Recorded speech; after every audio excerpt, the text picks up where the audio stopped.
Hey guys, welcome to Green Bean Fiction. So in today's video we are gonna see, what if Deku teleported to Gravity Falls and had Harem? Part 1. This story is Izuku in Gravity Falls by Tip Top 5. Before starting, make sure to hit that like button and subscribe the channel if you are new so you won't miss our latest videos. Izuku is fighting All For One and they are both injured. All For One. You are getting tired, boy. Izuku. I could say the same about you. Izuku jumps at All For One and lands a punch into his gut, sending him flying. All For One recovers and shots a blast at Izuku. Izuku dodges it, but the shockwave of the blast hitting the ground behind him pushes him a few feet away. Izuku rolls on the ground but recovers. All For One. How about we end this, Deku? Izuku. I couldn't agree more. All For One. They both begin to power up themselves and both reel their arms back. All For One. This is where you fall, he says as he dashes at Izuku. Izuku dashes at AFO. AFO throws his charged punch at Izuku, but Izuku was faster, as he dodges the punch and hits AFO in the chest, piercing through AFO's chest. And it's quiet. Izuku still has his arm in AFO's chest and AFO falls to the floor. Izuku. It's over. All For One. AFO. Damn it. As AFO is about to die, someone is watching this unfold and it's Kurogiri. Kurogiri. I will send him to the void of space. Kurogiri opens a portal under Izuku and it begins to suck Izuku in. Izuku. What the? Izuku tries to break free but can't, he is too tired from the battle. Suddenly an explosion hits Kurogiri, messing up the portal. Bakugo. Izuku. He screams as he sees Izuku being sucked into the portal. Bakugo grabs Izuku's hand and tries to pull him out. As Bakugo is trying to save, Kurogiri runs at him and tries to attack Bakugo, but is attacked by Uraraka. Izuku is trying to hold on but he notices that AFO is trying to get away. Izuku. Kachan, you have to stop AFO. Bakugo. Damn it, nerd, I can't. Izuku. Forget about me and end him, for good. Bakugo. And no, I can save you, damn it. Izuku. Katsuki. Damn it, just listen to me and stop him before it's too late, this is the only chance we have. Bakugo. And no. Izuku can see tears coming out of Bakugo's eyes. Izuku has a soft smile. Izuku. Kachan, please. Bakugo doesn't say anything until he sees AFO getting up. Izuku. Kachan, please, if he escapes then we will never defeat him, this can be our only chance. Bakugo. But. Bakugo is interrupted by AFO as he is charging a blast. Izuku. Kachan, I trust you, I know you can stop him, but you have to let me go. Bakugo. I can't. Izuku can see that AFO is about to shoot the blast at them. Izuku. Kachan, he says as he pushes Bakugo to the side and is hit by the blast, sending him into the portal. The portal closes and everyone who was watching was shocked. Bakugo. No. Bakugo just lost his childhood friend, the one he bullied, the one who always stood by his side, his best friend. Bakugo looks towards AFO and screams. Bakugo. Damn you, he screams as he shoots a huge explosion at AFO. AFO begins to laugh as he is being blown up, and eventually turns to dust. AFO was defeat, but at what cost? Bakugo falls to his knees and cries out Izuku's name, slamming his fists into the ground. Bakugo. No. And we leave Bakugo as we go to a different dimension. We see two kids in a golf cart, being chased by a giant made of gnomes. Mabel. Dipper, they're catching up. Dipper. I am trying to go as fast as I can, Mabel, but his cart is so slow. Mabel. Dipper, watch out. She says as a tree is flying at them. Dipper. Ah. Mabel. Ah. Dipper dodges the tree but the cart flips on its side and they both land in front of the mystery shack. Mabel. Dipper, are you okay? Dipper. Why, yeah, I'm fine, but where are the GNO? As he says this he is interrupted by the gnomes lifting the cart and throwing it to the side. Nomsen. My queen, I will let you live if you marry me. Mabel. No, you WERIDO. The gnomes raise their fist and are about to murder Dipper and Mabel.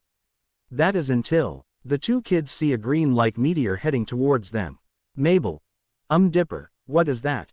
Dipper. I don't know, but get down. As he says this, They two kids take cover and the gnomes are confused. Nomsen. What are you guys hiding from? They turn around and see a green-like meteor coming at them. Nomsen. OCRA. And the green-like meteor hits them, sending them apart from each other. Nomsen. Retreat. The gnome says and all the gnomes run back into the forest. Nomsen. Mabel, you will be my queen. As he says this, Mabel throws a rock at him. The rock falls next to the gnome's foot, scaring him and he runs back into the forest. Dipper. Are you okay, Mabel? Mabel. Yeah, but what was that? Dipper. I'm not sure. Mabel. Let's go check it out. Dipper. Mabel, why? Before Dipper could say anything, Mabel was already gone. Dipper could see that Mabel was already running towards the huge crater. Dipper. Wait up, he says as he runs after his sister. It didn't take long for them to find what had hit the gnomes. Mabel. Dipper, I think I see someone on the ground. Dipper. Wait, what? The two get closer to the person on the floor and see this. Dipper. Who is this, and what is he wearing? Mabel. Whoever this is, they know how to look so cool. Dipper. Let's take them to the shack, he looks beaten up. Mabel. Alright, grab their arm and I'll grab the other. They put Izuku over their shoulders and since they are pretty short, Izuku's is on his knees. Mabel. Wow, they're so light. Mabel looks towards Dipper and sees he is struggling. Dipper can see Mabel watching him struggle. Mabel. Really? Dipper. Let's just get them inside. They begin to drag him but Dipper drops him by accident. And Izuku's face lands on a rock. Mabel. Ouch. Dipper. I'm sure they'll be fine, probably. Mabel. To the shack. They put his arms over their shoulders once more and drag him back to the mystery shack. We start this story off by seeing Grunkle Stan talking with Seuss. Seuss.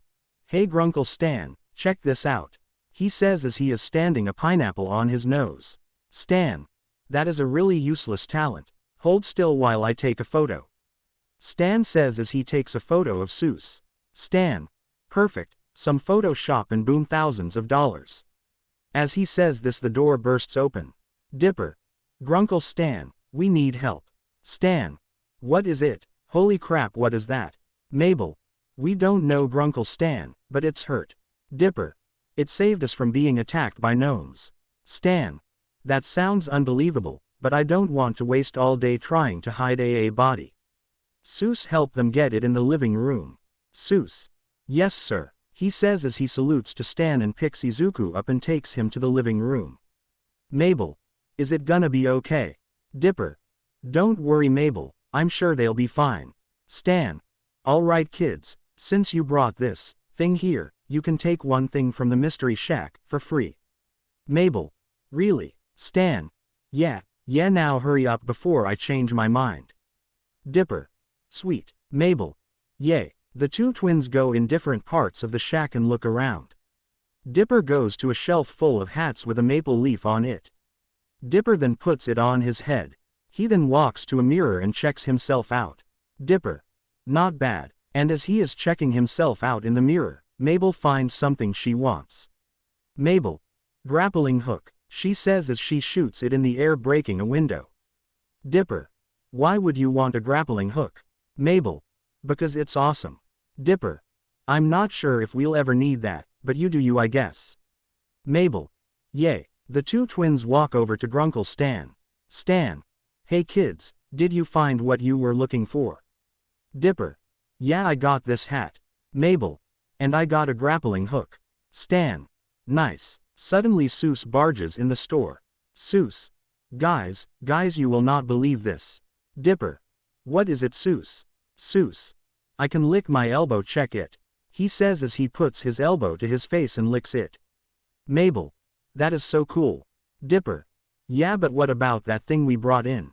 Seuss. Oh right, Stan that's not a creature, that's a dude. Stan. Ah, Dipper. Wait that's a human. Seuss. The dude looks human. Mabel. So he is okay. Seuss. Yeah dude, also he was awake but he left through the door. Dipper. Mabel. Stan. Stan slowly pulls out a bat. The two twins look at Stan. Stan. What? No witnesses. Mabel. Grunkle Stan, we are not killing him. Stan. Fine, he says as he tosses the bat. Stan. Then what are we supposed to do? Mabel. We go out there to find him. Stan. Sorry kids, but I got a shack to run. The Pine Twins. Ah. They say with their heads down. Stan. So Seuss will help you. The Pine Twins. Yay. They shout as they grab Seuss and drag him outside. They are now outside and are trying to think where he would be. Mabel. It's gonna be so hard to find him. Dipper. I'm sure he should be around here somewhere. Mabel. Maybe. Seuss. Oh sweet, he dudes. The Pine Twins. Yeah. Seuss. I think I found him. The Pine Twins. Really, where? Seuss. Up there, he says as he points to the roof of the mystery shack. The twins look up and see Izuku standing on the roof. And it looks like he is trying to see where he is. Dipper. Excuse me. Dipper shouts and Izuku hears him. Quick note, Izuku put his mask and hood back on. Izuku. Mabel. Could you come down from there, please? Izuku. Oh sure, he says as he jumps off the roof. The three watching scream out to Izuku as they were shocked he jumped off the roof. As he lands, the three were shocked he was okay. Izuku walks over to them. Izuku. I'm sorry about that, but do you know where I am? Dipper. Well, you're at the mystery shack. Izuku.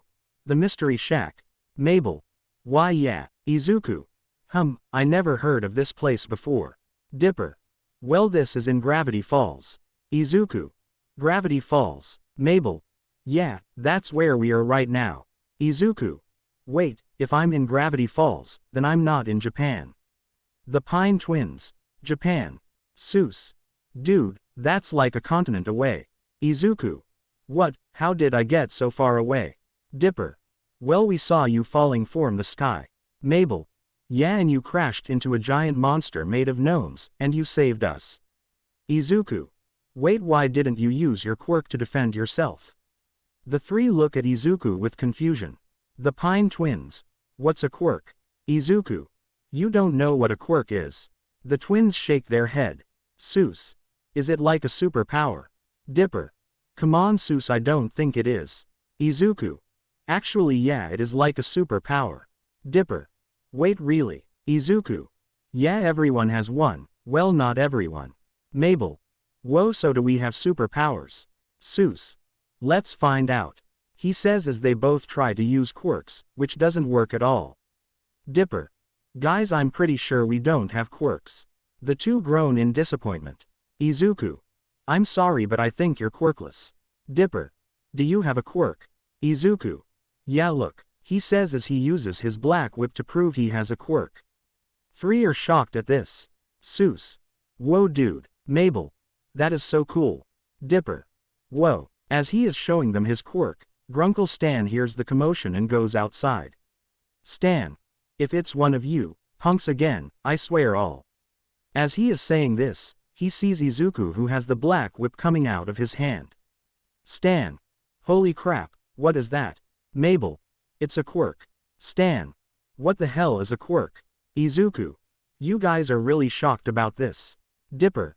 Yeah, we have never seen anything like this. Izuku. Wait, you haven't seen one person with a quirk? Dipper. No, Izuku. That doesn't make sense, there should be people around here with quirks. Izuku walks in front the mystery shack and sits on the edge of the porch. Dipper also sits on the porch trying to figure out what's going on. Izuku. What year is it? Dipper. It's 2012, why? Izuku. What, that can't be right, it's supposed to be around 2100. They both think a bit more. Izuku. I was shot through a portal, and then I end up here. They don't know what a quirk is, and it's 2012. Izuku then realizes what is happening. Izuku. I think I figured it out. Dipper. What is it? Izuku. I don't think I'm in the same place anymore. Dipper. What do you mean? Izuku. I think I'm in a different universe. Dipper. That would explain what you told us. Izuku. So I'm not in my universe anymore. Dipper. I don't think so, I'm sorry. Izuku just puts his head in his hands. Izuku. Gee, this can't be right, I can't be here, I have to get back. Dipper. And how are you gonna do that? Izuku. I don't know, but I can figure something out. Dipper pats Izuku's back, trying to make him feel better. Mabel. Grunkle Stan, could he stay here with us? Stan. I don't know, kid. Mabel. Please. Stan. Fine. Mabel. Yes. Mabel runs to Izuku and Dipper. Mabel. Excuse me. Izuku and Dipper look up to Mabel. Mabel. We wanted to know if you would like to live in with us. Izuku. Oh, that's okay, I wouldn't want to be a burden. Mabel. Please, we insist. Dipper. Yeah, you save us, so I think it's just paying you back. Izuku. Well, if you're okay with it, then I guess I could stay. Mabel. Yay. Dipper. I'm Dipper, by the way, he says as he puts his hand out to Izuku. Izuku. Izuku Midoriya, he says as he shakes Dipper's hand. Dipper. Hey, if you don't mind, could I see that black tendril thing again? Izuku. Sure, let me just. He says as he takes his mask and hood off. Izuku. Better. Everyone is looking at Izuku. Izuku. What, Mabel? Your hair looks so cute, she says as SHS runs up to Izuku and plays with his hair. Mabel. It's so soft. Dipper. Is your hair naturally the color? Izuku. Yeah, he says as he has his head down, so Mabel could play with his hair. Mabel. He has cute little freckles too. And they all continue to question Izuku about a few things, even Grunkle Stan. After a while it gets dark. Mabel. So question, where is Izuku gonna sleep? They all think for a bit. Stan. Well, there is this room I have been meaning to clean up. Mabel. Perfect, let's clean it up. Stan. Seuss, come help us and I'll give you a raise. Seuss. Coming Grunkle Stan. Meanwhile with Izuku, Izuku is explaining how his quirk works and what he can do, and Dipper is fascinated, and writing everything down in a journal. It's not the journal with the six-fingered hand on it. Dipper. Do you have any drawback? Izuku. Well, whenever I put too much power in my body it begins to hurt. There was this time where I was fighting this villain named Muscular. He was strong but dangerous. In the end of the fight, I was left with 2 broken arms. He says as he looks at his hands. Dipper. Wow, that sounds like it hurt. Izuku. I did, but I ignored the pain so I could focus on protecting those in danger. Dipper. You sound like a hero. Izuku. Well, that's because I was. Dipper. Whoa, really? Izuku. Yeah, but being a hero has its downsides. Dipper. What do you mean? Izuku. When you're a hero, you have targets on your back, including those you care for. I wish I knew that sooner. Dipper. Wow, I never thought of that before, but what do you mean, I wish I knew that sooner? Izuku. It's nothing, anyways, let's get inside. Dipper. Alright, they both get up off the porch and head inside. Dipper. What happened to him? As they are inside, they see Mabel, who has her sweater around her waist. She looked like she just came back from a construction job. Mabel. Izuku, we have a room for you to sleep in. Izuku. Oh, thank you so much, Mabel. Mabel. You're welcome, and there are some extra clothes in your room. I'm sure you don't want to wear that all day. She says as she points to Izuku's vigilant costume. Izuku. Well, you're right about that. Dipper. Well, good night, Izuku. Mabel. Good night, Izuku, they say as they leave to their room. Izuku. Night. And Izuku goes to the room they cleaned up for him.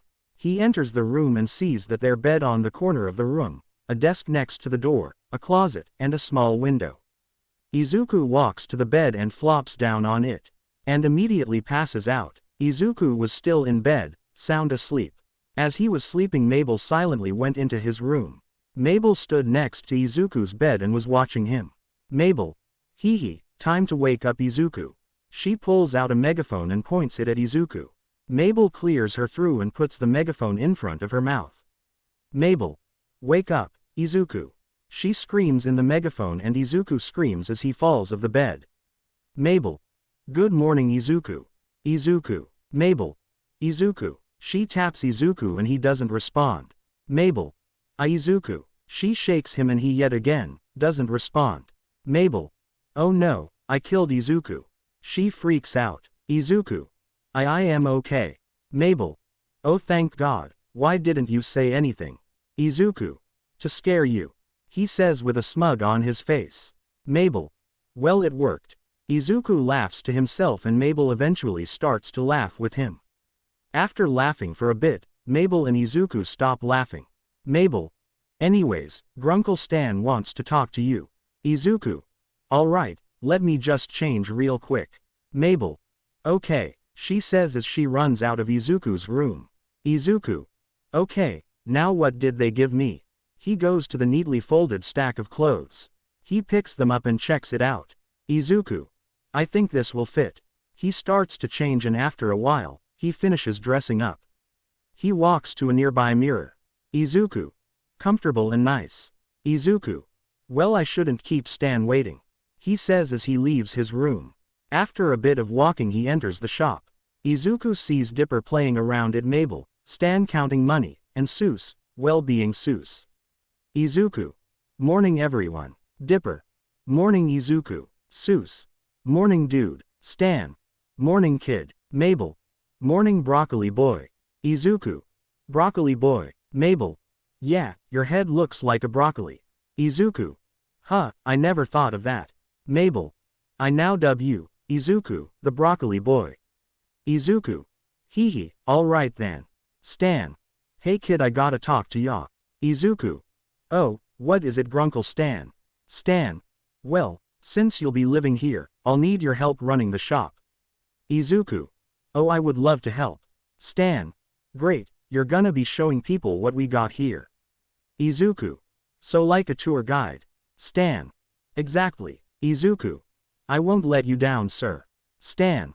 Love that enthusiasm, kid. As they are talking, the front door opens, revealing Wendy. Wendy. Hey guys. Mabel. Hi Wendy. Seuss. Sup dude. Dipper. Hey Wendy. Stan. Finally, I thought you'd never show, now hurry up and do your job. Wendy. Sure Grunkle Stan. Her voice trails off as she sees Izuku. Wendy. Who's that? Mabel. Oh that's Izuku, he just joined today. Wendy. Really? Mabel. Yeah, let me introduce you to him. Wendy. And no that's okay. Mabel. Izuku, come meet Wendy. Izuku. Who? Mabel grabs Izuku's hand and drags him to Wendy. Izuku. Whoa, slow down Mabe.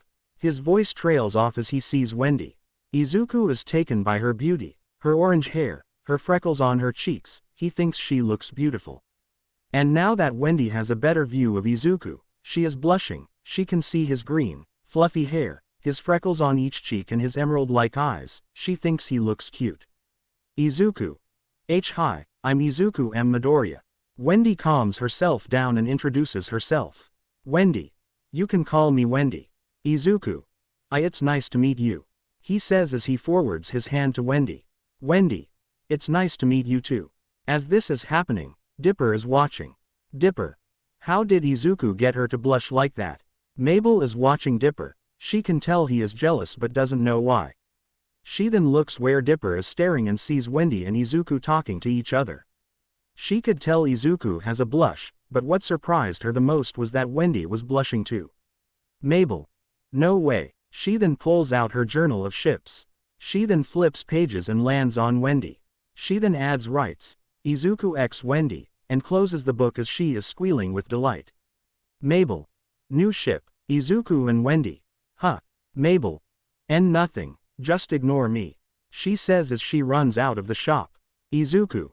I wonder what got her so excited. Wendy. I'm not sure, anyways, could I get your phone number?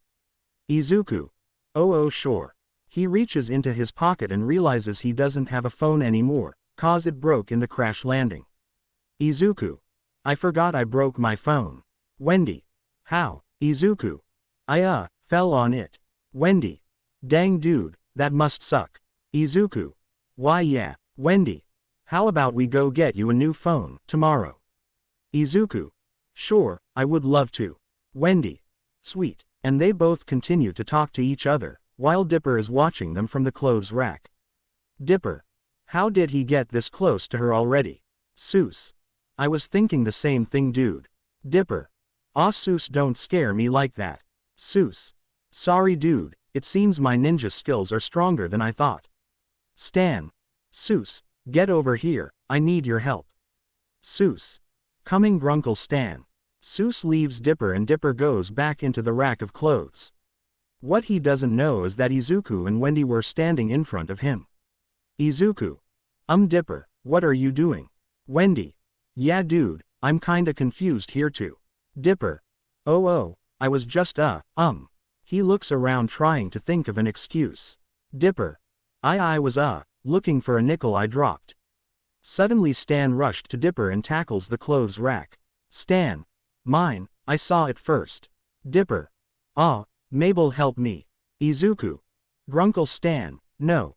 Izuku screams as he uses Black Whip and picks Grunkle Stan up, away from Dipper. Izuku then picks the nickel up. Grunkle. Gimme that coin. Izuku. No, it's mine now. Stan. What? No. Izuku. Yes, and there's nothing you can do about it. Stan. Fine. Izuku puts Grunkle Stan down and gives Dipper the coin. Stan. Hey, how come he gets it? Izuku. Because it's his coin. Stan. How do you know? Izuku. Because he was looking for his lost coin, right Dipper? Dipper. Why yeah. Izuku. Good, now stops jumping kids and go back to whatever you were doing. Stan. Fine, he says as he walks back to Seuss. Izuku. You okay Dipper? Dipper. Why yeah. Izuku. Good, I think you should buy a wallet. Dipper. Probably. Wendy was just shocked by what she saw Izuku do. First of all, he had a black tendril come out of his hand and lift Stan. And secondly, Izuku didn't hurt anyone. This just made her fall in love with Izuku more. If I remember right, Wendy doesn't like violence, so I'm thinking she would want to be with someone who doesn't fight for fun, which is Izuku of course. Wendy. Whoa. Izuku. Oh crap, hey, sorry about that. He says with a nervous smile. Wendy. It's okay, I'm just surprised, that's all. Izuku. Now, where were we? Wendy. You I can't remember. She couldn't think about what they were talking about, because she was too busy looking into Izuku's eyes. Izuku. Oh that's right, you were telling me about your friends. Wendy. Oh right, anyways, me and my friends are going on a trip and I wanted to know if you would want to come with. Izuku. Oh sure, I would love to go with you. Wendy. Gee great, and for the rest of the day, they all begin to do their jobs. Seuss is cleaning the messes. Wendy is the cashier. Stan is giving the adults a tour. And Izuku is showing the kids around. Hours go by and it eventually gets dark. Izuku. Bye, happy travels. He says waving to the last tourist that left. Wendy. Well this was a long day. Izuku. Yeah, but I enjoyed it. He says as a yawn escapes his mouth. Wendy. Sounds like someone is tired. Izuku. What are you, yawn, talking about? Wendy chuckles to herself. Wendy. Well I had a blast with you today. Izuku. So did I. He says as he gives her a genuine smile. She blushes at his smile. Wendy. Well, I'll see you tomorrow. Izuku. I hope to see you tomorrow too. And before she leaves she gives Izuku a piece of paper. He looks at it and sees a phone number. Wendy. For when we get your phone. Izuku. Thanks, Wendy. Anyways, bye. Izuku. Bye, he says as they both wave their hands to each other. Izuku goes inside and Wendy walks a bit deeper in the forest. She looks around to see if there is anyone in sight. It's clear and starts to celebrate. Wendy. Yes, I did it, I gave him my number. And she runs off back into his city with a super happy mood. Meanwhile with Izuku, Izuku is in his room and is about to fall asleep in bed until he hears someone walking around. Izuku. Who is that? Izuku sits up and walks to his door. He opens it and looks down the hall. He doesn't see anyone and goes back into his room. Izuku. Well, that's totally not creepy. He says as he lays back down on his bed. Izuku. But I have work tomorrow, so I need to sleep. He then lets out a yawn. Izuku. Good night me, and falls asleep. We start this chapter off by seeing Izuku showing people around the shop. Izuku was wearing sleeves and black gloves. Izuku. And this is a half-man half-beaver, who would steal people's shovels. I don't know why but he did. The tourists are amazed and take pictures. Izuku. How do people not see that these are fake? After a while the tourists leave the shop. Stan. Nice job kid, you're a natural. Izuku. Thanks Grunkle Stan but, this doesn't feel right. Stan. You'll get used to it kid, that's how business works, sometimes you gotta lie so they can buy. Izuku. I know but it still sucks, I never lied to people before. Stan. Then you better start learning kid, cause if you're living here then you're helping me run the shop. Izuku. Alright, as Izuku and Stan are talking, Wendy is at the cash register. She is reading a newspaper but glances towards Izuku every now and then. Wendy. I wonder if he would want to join, I'll ask him when the shop closes. As she is thinking to herself, Dipper walks up to her and tries to act cool in front of her. Wendy. I know Dipper likes me, but he's too young for me, I'm sure he'll understand. Izuku. Hey Wendy. Wendy. Oh, what's up Izuku? Izuku. I was just asking if you're gonna be doing anything after work. Wendy. Well I'm gonna be hanging out with my friends, so I was gonna ask you if you wanted to join. Izuku. Sure, I got nothing else to do anyways. Wendy. Sweet. As Izuku and Wendy are talking, Dipper is watching and he is jealous. Mabel sees Dipper glaring at Izuku. Mabel. Is someone jealous? She says with a teasing tone. Dipper. What? No, I just thought I saw something. Mabel. Sure you did. Dipper. Hey look over there. He says painting behind Mabel. Mabel. Huh, she turns around. Dipper then flips her hair over her head. Mabel. Oh, I can't see. Izuku and Wendy hear this and laugh a bit. Izuku walks up to Mabel and fixes her hair. Izuku. There you go. He says as he pats her head and walks off. Mabel. I think I'm in love. Don't worry she isn't gonna be in the ship, she just simping over Izuku, well unless I find a way to make her older but I'm not sure yet. Time skip. Stan has closed the mystery shack for the day and we see Wendy waiting for Izuku. Izuku leaves the shack and meets up with Wendy. Izuku. Hey Wendy. Wendy. Hey Izuku. Izuku. So, where are your friends? Wendy. They'll be here in a bit, they just texted me that they need to get gas. Izuku. Alright, they both just stand there. Izuku. So, Wendy. So, what was that you did yesterday? Izuku. What was what? Wendy. You know, those black tendrils things that came out of your hand. Izuku. Oh that was my quirk. Wendy. Quirk. Izuku. It's like a superpower. Wendy. You have superpowers. Izuku. Yeah, Wendy. How did you get superpowers? Izuku. If I tell you, will you believe me and not freak out? Wendy. Yeah, Izuku. Alright, well I'm not from here, I'm from a different dimension where people around the world have a special ability they are born with called quirks. In this world there were people who used their quirks to become heroes or become villains. Wendy. Wow, that's a lot to take in. Izuku. Yeah, anyways I was unlucky and I was born without a quirk. Wendy. What do you mean by unlucky? Izuku. In my dimension, if you were born without a quirk, you were considered useless.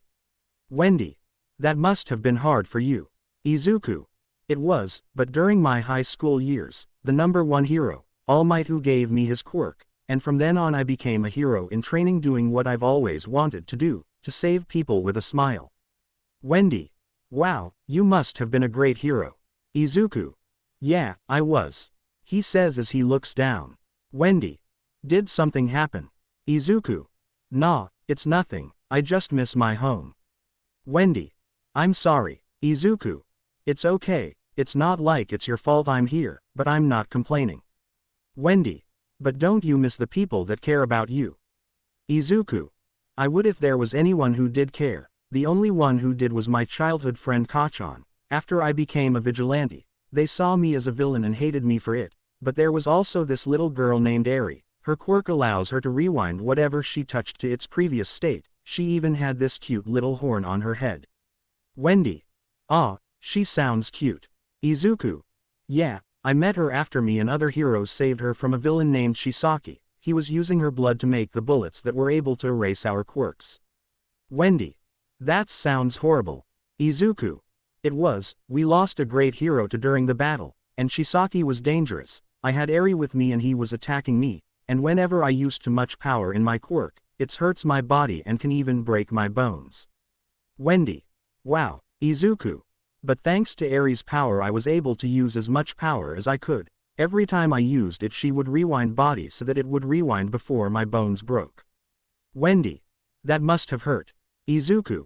It did, but I ignored it because Eri's protection was my top priority. Wendy. You are an amazing hero. Izuku. Thanks. Anyways, after I defeated Chisaki, her powers overflowed and it starts to remind faster and almost killed me. Wendy. Well, at least you're okay. Izuku. Yeah, but my sensei saved me by erasing her quirk momentarily, and she passed out from exhaustion. Wendy. Was she okay? Izuku. Yeah, even though we lost a great hero, we saved Eri. Wendy. I'm sorry for your loss, Izuku. Izuku.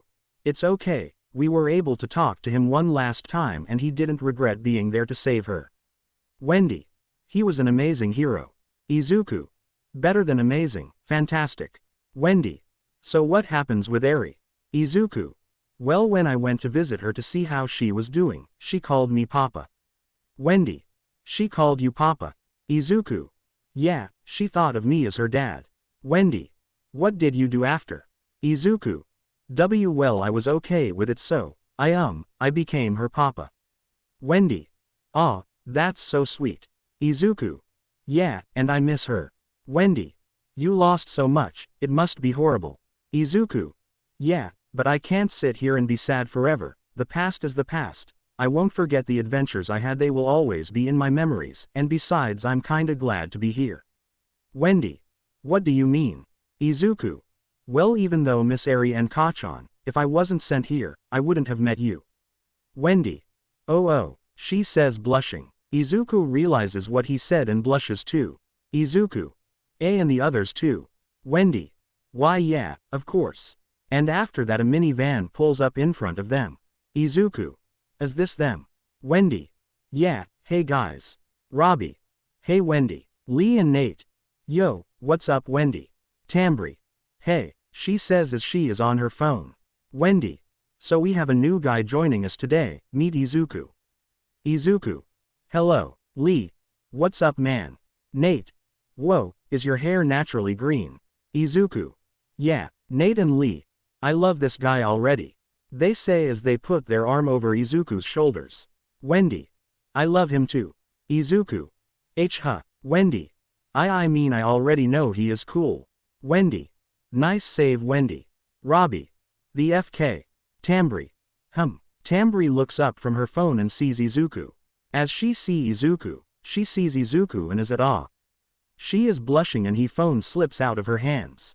Wendy's friends look at Tambri in shock. She rarely looks away from her phone and she just ignored her phone that fell on the floor. Izuku is worried since the group is shocked. Izuku. Are you okay? Tambri snaps out of it and is blushing. Tambri. Why yeah, it just slipped out of my hand. She says as she picks up her phone, and puts it in her pocket. Izuku. Well, my name is Izuku Midoriya, nice to meet you. He says as he puts his hand out. Tambri. Why yeah, nice to meet you too. She says as she shakes Izuku's hand. Tambri. His hand is so soft. The group and Wendy were so confused and sorta scared. Nate. What happened to Tambri? He whispers to Lee. Lee. I don't know. He whispers to Nate. Robbie. What the FK is going on?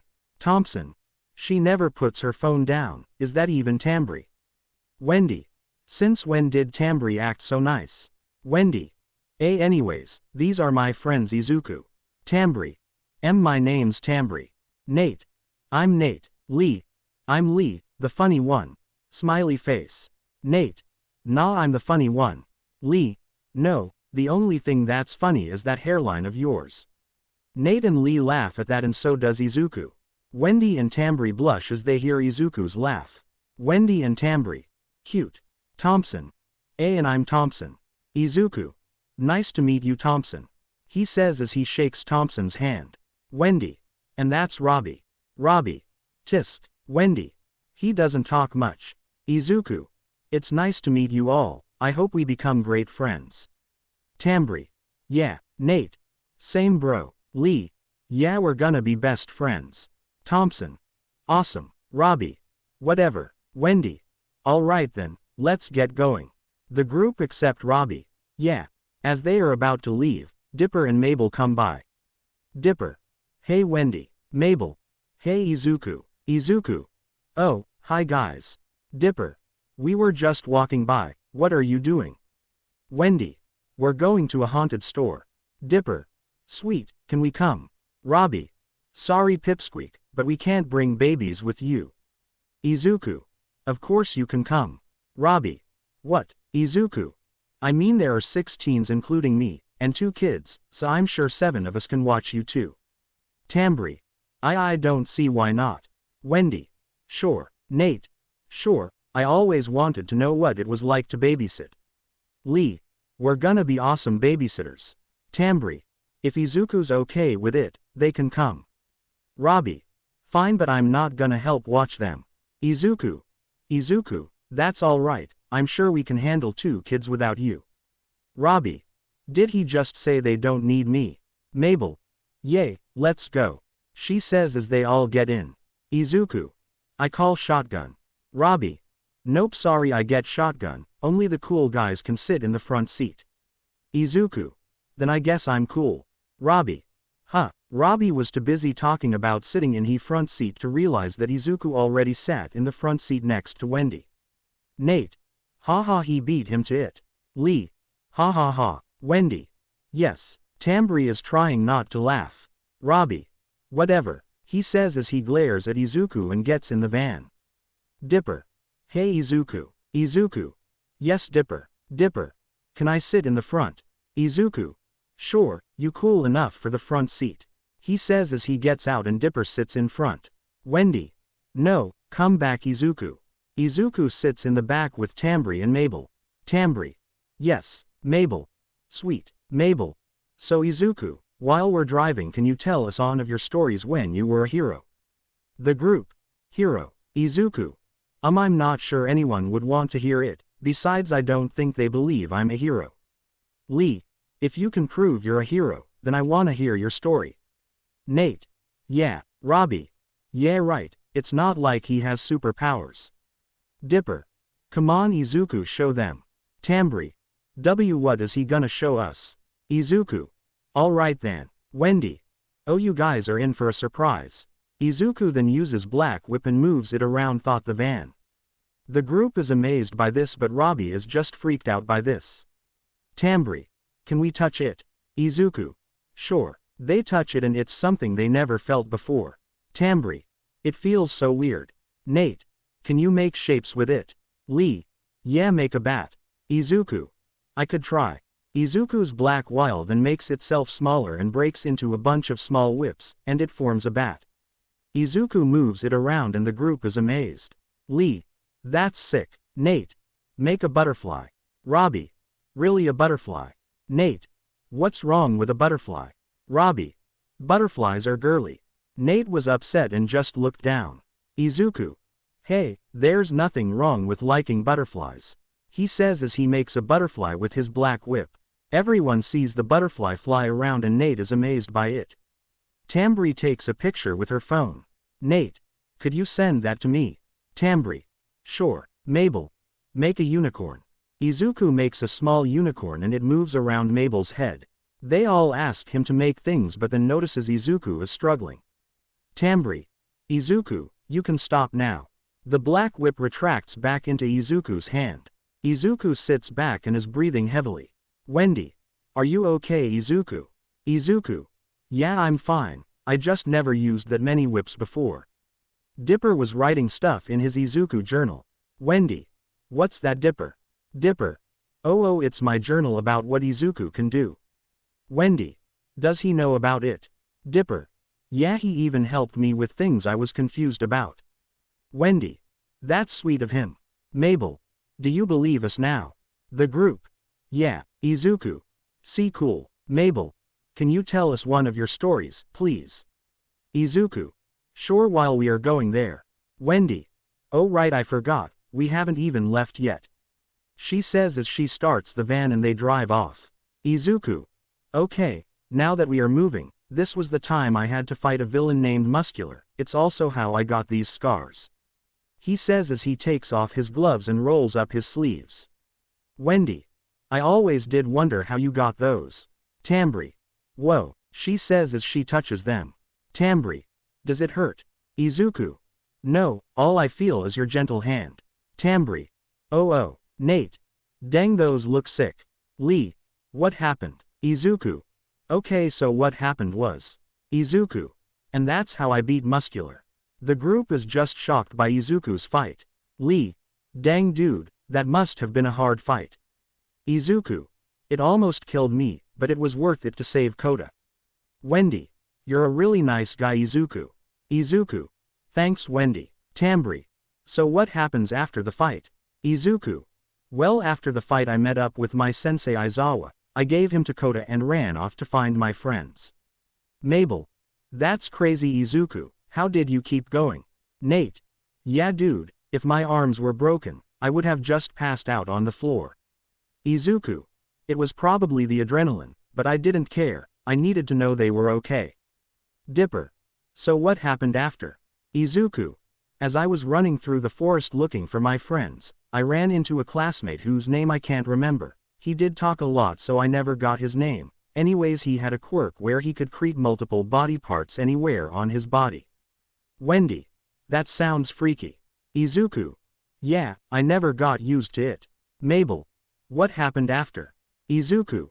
Well, he carried me on his back and we looked for the rest of our classmates. We ran for a bit and found Tokiyami. He had lost control of his quirk, but we also saw Todoroki and Bakugo, using their quirks to calm down Dark Shadow.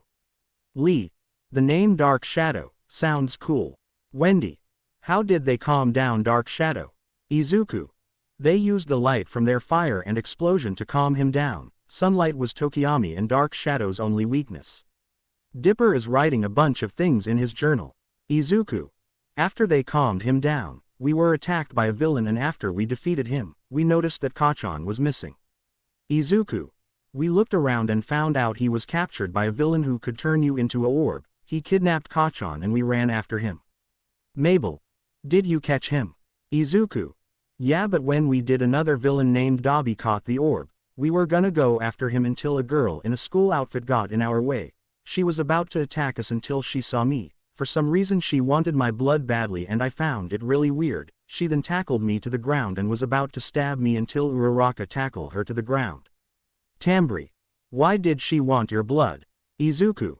I don't know, but I could tell she was blushing and I was creeped out by it since she had blood on her face. Lee. Creepy. Nate. Yeah, Izuku. Anyways, she girl that wanted my blood was named Toga and she was able to get away. I got up from the floor and ran after Dobby. He took Kachan in a portal and walked off with him. I wasn't fast enough and the villains got away and kidnapped Kachan. Dipper. Oh no, were you able to find him? Izuku. We did, but I'll tell you another time. The group groans in disappointment. Mabel. Ah, why? Wendy. Because we're here. They all look out the car windows and see a small store that looks abandoned. Izuku. I didn't expect it to look so. Lee. Broken. Nate. Destroyed. Dipper. Creepy. Mabel. Scary. Izuku. Abandoned. Wendy. Well, let's head inside. They all get out of the car and go to the front of the door. Lee. Aw man, it's locked. Dipper. Maybe there's another way in. Izuku looks through the window and sees a window ceiling. Izuku. I think I found a way inside. He says as he points to the window ceiling. Wendy. Great, but how do we get up there? Izuku. I got this. He says as he starts to power up. They see green electricity coming out of Izuku and back away. Izuku jumps in and lands on the ceiling. Dipper. Whoa, he is amazed and starts to write something down in his notebook. Mabel. Wow, that's so cool. Izuku walks towards the window ceiling and opens it. He jumps down and walks to the front door. Izuku sees there's a lock on it. Izuku. Hold on, there's a lock on the door. Tambri. Maybe there's a key in there. Izuku. Okay, let me look around. Robbie. Screw it, just break the damn lock. Izuku. If I can't find the key then I'll break it, but I am not gonna break the lock. Robbie. Tisk, wimp. Izuku leaves the door and looks around. He goes to the cashier counter and looks in the drawers. He moves paper and stuff around and finds the key. Izuku. I got it. Wendy. Nice. Nate. Awesome dude. Izuku goes to the door and unlocks it. Izuku opens it and lets them in. Wendy. Nice job Izuku. Izuku. Hee, thanks. He says as he rubs the back of his head. Robbie. Whatever, I could have done that. Nate. Sure you could. Lee. Yeah, there's no way you could jump to the roof. Robbie. Whatever. Izuku flicks the light switch on and off and it doesn't turn on. Izuku. I think the power's out. I'm gonna look around, maybe I could find a backup generator. Tambri. I'll come with you. Izuku. Sure, I would love your company. Tambri. Yes. Izuku and Tambri walk to the back of the store and see a door that says, employees only. Tambri. Maybe it's in there. Izuku. Probably, let's check it out. They go inside and it's dark as hell. Izuku. I can't see a thing. Tambri. Hold on, let me get my phone. As she is about to reach in her pocket, Izuku trips on something and falls on Tambri. Izuku. Oh shoot, I'm so sorry, are you okay? Tambri. Why yeah, I'll be okay, let me just get my phone real quick. She reaches into her pocket and takes it out. She turns on her flashlight and sees Izuku. They both are inches away from each other's faces. They both just stare at each other for a while and eventually snaps out of it. Izuku gets up off her and is blushing. Izuku. Sorry, he says as he helps her up. Tambri. It's okay. She says as she is blushing. Izuku. Anyways, let's find that generator, don't want to keep the others waiting. Tambri. Alright. They both look around and see the place is dusty and trashed. Tambri. This place is really messed up. Izuku. I know, I wonder what happened. Izuku and Tambri looks around a bit more and see a generator. Izuku. There it is. Izuku says as he walks up to it and looks around it. Tambri. Is something wrong? Izuku. No, I'm just checking it to see if it's okay. Tambri. Oh, well, is it okay? Izuku. Yeah, even though this place has been abandoned, it's a surprise that it's in good condition. Tambri. Nice, let's fire it up. Izuku pushes a button on the generator and turns it on. Izuku. Could you go tell them to try the light now? Tambri. Yeah, I'll be right back. She says as she runs off. Izuku looks around for the light switch and flicks it on. Once the light is on, he sees that the room is full of webs and dust, but the place looks in good shape. Izuku. Maybe I could fix this place up. He says as he walks out of the room and doesn't know that there is a ghost watching him. Interesting. She says as she goes invisible and follows Izuku. Izuku is back with his friends and the lights are back on. Wendy. Nice job you two. Izuku. Couldn't have done it without Tambri, it was super dark. Tambri. It was nothing Izuku. Izuku. Still thanks for helping me. Tambri. You're welcome Izu. Izuku. Izu. Tambri. A is a nickname, yeah, a nickname. Izuku. Alright, the group is just watching this. Wendy is getting kinda jealous and so is Mabel. Thompson is confused. Lee and Nate are enjoying the show. And Robbie doesn't give a damn. Nate. Just kiss already. Lee. Yeah, love birds. Izuku and Tambri blush at this. Izuku. What? Tambri. Love birds. Lee. Oh come on, we already know you both have a thing for each other. Nate. Yeah, just make out already. Tambri. See, come on guys, I'm sure Izuku has a girlfriend already. Izuku. Actually I don't. Tambri. OFK. Tambri is blushing hard and Izuku is too. Wendy. Come on guys, let's not do this to them. Mabel. Yeah, they look uncomfortable. Dipper was shocked by Mabel, usually she is the one who ships people all the time. Dipper. Does Mabel actually love Izuku? As Nate and Lee are arguing with Mabel and Wendy, Lee gets an idea. Lee. Hey Nate, come here. He says as they both whisper to each other. Nate. Oh, that's a good idea. They both then walk up to Izuku and Tambri. Nate. Okay, we're sorry about this bro. Lee. Yeah, you to Tambri. Izuku. What do you mean? He is then picked up by Nate and Lee picks up Tambri and they both drag the to a closet. They both throw them in the closet and shut the door on them. Tambri falls on top of Izuku and Izuku is on the floor, against the wall. Lee and Nate then shut the door on them. Tambri. Come on you assholes, let us out. Nate. Not until you both kiss. Lee. Yeah, what he said. Wendy. Just let them out guys. Mabel. Yeah, what she said. Lee. Thompson, guard the door. He says as Thompson blocks the door. Lee and Nate then grab 4 Nerf guns and throw 2 towards Mabel and Wendy. Lee. You want them out. Nate. Then take us out. Wendy. Fine. Mabel. Let's destroy them. And the 2 teams charge at each other with battle cries. With Izuku and Tambri, they are still on the floor with Tambri sitting on Izuku's lap. The closet is pretty small and Izuku's back is against the wall. Izuku. So Tambri. We should just give them what they want. Izuku. Why yeah. Tambri then cups Izuku's face with her hands and they both slowly begin to kiss. Tambri and Izuku slowly start to enjoy it and they both close each other's eyes and continue to kiss. Izuku puts his hands around her waist and Tambri puts her arms around Izuku's neck. They both break the kiss and Izuku kisses Tambri's neck. Tambri. She quietly moans out and covers her mouth. Izuku. Sorry. Tambri. It's okay, you caught me by surprise. Izuku. Well we kissed so, we could stop now. Tambri. Yeah, Izuku. Tambri. And they both continue to make out together. On the other side on the door, Thompson can hear the moaning coming from Tambri and is blushing. Thompson. Gee guys, I think they kissed already. Nate, Lee, Wendy and Mabel loll at Thompson with their eyes wide open. Lee. Let's go. Nate. We just made a couple bro. They both then fist bump each other.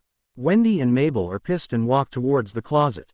Wendy moves Thompson out of the way and Mabel opens the door. They both see Tambri on top of Izuku and their clothes are messy. Tambri's shirt is falling off her shoulder and Izuku's face is full of lipstick kisses. Wendy, Mabel, Dipper, Nate, Robbie, Thompson, Lee. Nice. Tambri gets off Izuku and Izuku gets off the floor. They both fix their clothes and leave the closet. Tambri. There, we kissed, are you happy now? Lee. Yup. Nate. Absolutely. Izuku. Well, now that that's over, what now? Wendy. First off, this. She says as she grabs Izuku's jacket and pulls him into a kiss. Everyone looks at them in shock. Dipper. What? Robbie.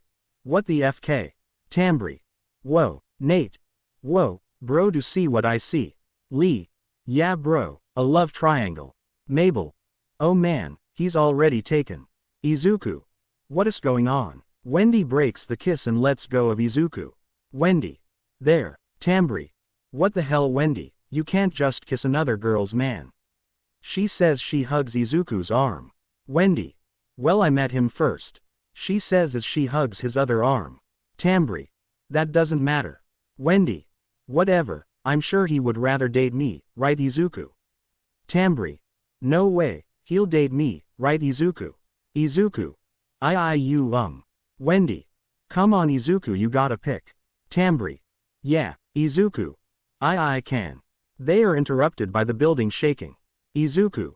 What the? They then see a ghost that looks like a woman come out of the ground. Who dares disturb my slumber? The group is shocked and scared. Izuku. We're sorry for waking you, we didn't mean to. Silence. Izuku. As punishment for disturbing my slumber, you will have to Izuku. Give me a minute, I'm thinking right now. As the ghost is thinking, Izuku looks around and gets an idea. Izuku. I could run the store for you. Izuku. I could run the store for you. The ghost thinks for a moment and come to a conclusion. Very well. Come back tomorrow in the evening, now leave. She says as the front doors bursts open and everyone leaves. Hee, that was fun. She says as she closes the front doors. Izuku and the others are outside and thinking about everything that has happened. Wendy. Well that happened. Tambri. What now? Izuku. We go home. Everyone looks towards Izuku and they all agree. Wendy. Well Izuku, who is it gonna be? Tambri. Yeah, have you decided? Izuku. I'm sorry but, I can't choose between the both of you. Wendy. What? Tambri. What do you mean? Izuku. I can't choose between one of you, you're both so beautiful and fun to be around and if I chose one of you, I'm afraid it would ruin your friendship. The two girls look down. Izuku. So I'm sorry but I just can't. Wendy. Tambri. The girls are upset. Izuku. You guys can take the van, I'm gonna walk back to the shack. Dipper. What why? Izuku. I just need to think right now. Dipper. Okay then. Izuku. I'll see you later, I guess. Tambri. Wait Izuku. Wendy. We re-soar. Izuku then dashes off and leaves a green lighting trail behind. The group is just down in the dumps and they all get in the car. Dipper sits in the back and starts to write stuff down. Dipper. Super speed. We see Izuku cleaning up a bit. Wendy has been trying to talk to Izuku but he always finds a way to avoid her. Izuku just feels uncomfortable around her and doesn't want to talk about last night. Wendy. Damn it, we really messed up. After Izuku is done cleaning up, he goes to Grunkle Stan. Izuku. Excuse me, Grunkle Stan. Stan. What is it kid? Izuku. Well I wanted to know if I could leave early, I have another job so if you don't mind I would really like to. Stan. Sure kid, just come back before it gets too dark. Izuku. Okay, thanks Grunkle Stan. He says as he runs out of the shack. Stan. You're welcome kid. Dipper. It's been like what 2-3 days and you are already super close to him. Stan. And no I'm not I just don't want the kid to get hurt that's all. Dipper. That's the same the Grunkle Stan. Stan. Whatever. Stan says as he leaves. Dipper. I wonder if Izuku can do anything else, I'll ask him when he gets back. Meanwhile, with Izuku, he is dashing to the store and is also thinking about things. Izuku. Was I to her on them, maybe I should talk to the girls, maybe we could work something out. As he is thinking he just arrived to the store. Izuku enters the store and looks around. Izuku. Where do I start? You can start by cleaning the dust and cobwebs first. Izuku jumps and turns around to see the ghost women. Izuku. Jesus you scared me. Hee hee, sorry, I just love to scare people. Izuku. I can tell. Anyways, thanks for doing this, it's really nice of you. Izuku. It's no problem and besides, you would have probably hurt my friends if I didn't. I wasn't really gonna do anything. Izuku. Oh sorry, it's okay, I know you didn't mean it like that. Izuku. Okay, well anyways, it would really help if I know your name. Oh yeah, my name is, Izuku. What's wrong? I don't remember my name. Izuku. Really, that's weird. I remembered how I died, but why can't I remember my name? Izuku. I don't know but I can think of a name for you. Oh, Izuku. How about, Evelyn? Evelyn. Oh I like that name. Izuku. Nice, alright let's get started. He says as he takes off his jacket. Evelyn. Okay, and they both start to clean the store and they both have a good time together. Time skip. After some cleaning the day is over and Izuku is tired and his shirt is now see-through. Izuku. Nice, this place looks twice as better. Evelyn. Why yeah, Evelyn. I didn't know he was so muscular. Izuku realizes the sun is setting and is getting ready to go home. Izuku. Crap, I gotta get home quick, I told Grunkle Stan I would get home before it got dark. Evelyn. Oh no, hurry. Izuku. Alright, see ya tomorrow. He says as he dashes home. Evelyn waves goodbye to Izuku and goes back into the store. Evelyn. He's muscular and hot. She says as she covers her face and floats around blushing. Meanwhile, Izuku is dashing to the shack and has already made it back. He slows down and goes through the door. He looks around and notices Mabel and Dipper in the living room. Izuku. Hey guys. Dipper. Hey Izuku. Mabel. Hi Izuku. Izuku. What you guys doing? Dipper. We're just watching a movie. Mabel. Yeah it's about pirates fighting robots. Izuku. That sounds interesting. Dipper. Wanna watch with us? Izuku. Sure, I got nothing else to do, he says as he sits on the floor next to Mabel. Mabel. Izuku is sitting next to me. Mabel cheers to herself and lays her head on Izuku's shoulder. Izuku notices but doesn't do anything since he thinks she's just tired. The three of them watch the movie together and eventually the twins fall asleep. Izuku notices and turns the TV off. He picks up Dipper and Mabel and goes to their room. He puts Mabel in bed and covers her in the blanket. He then puts Dipper in bed and takes Dipper's hat off and puts it on his desk. Izuku. Good night, guys, he says and leaves the room, closing the door behind him. Izuku goes to his room and takes his jacket off. Izuku. I should go take a shower, he says and leaves his room to go take a shower. Short time skip. After he finishes taking a shower he comes back in new clothes and goes to his jacket. Izuku. I should get this washed, he says and puts it on the chair in his room. Izuku. But that can wait until tomorrow, I'm tired, he says as he flips on the bed. Izuku's muscles feel relaxed and he immediately passes out. Meanwhile, Wendy and Tambri are talking to each other on the phone. Wendy. He's been avoiding us since yesterday, we need to talk to him about it. Tambri. I know, but how can we when he is always avoiding us? Wendy. I don't know, but for now, let's leave him be. Tambri. We shouldn't have put so much pressure on him. Wendy. Yeah, I know, wait, I think I have an idea. Tambri. What is it? Wendy. What if we share him? Tambri. What do you mean? Wendy. We both love him, right? Tambri. Yeah, Wendy. So why can't we both love him? Tambri. Oh, now I get it, maybe he can choose us both. Wendy. Exactly, Tambri. But how do we get him to listen to us? Wendy. We trap him. Tambri.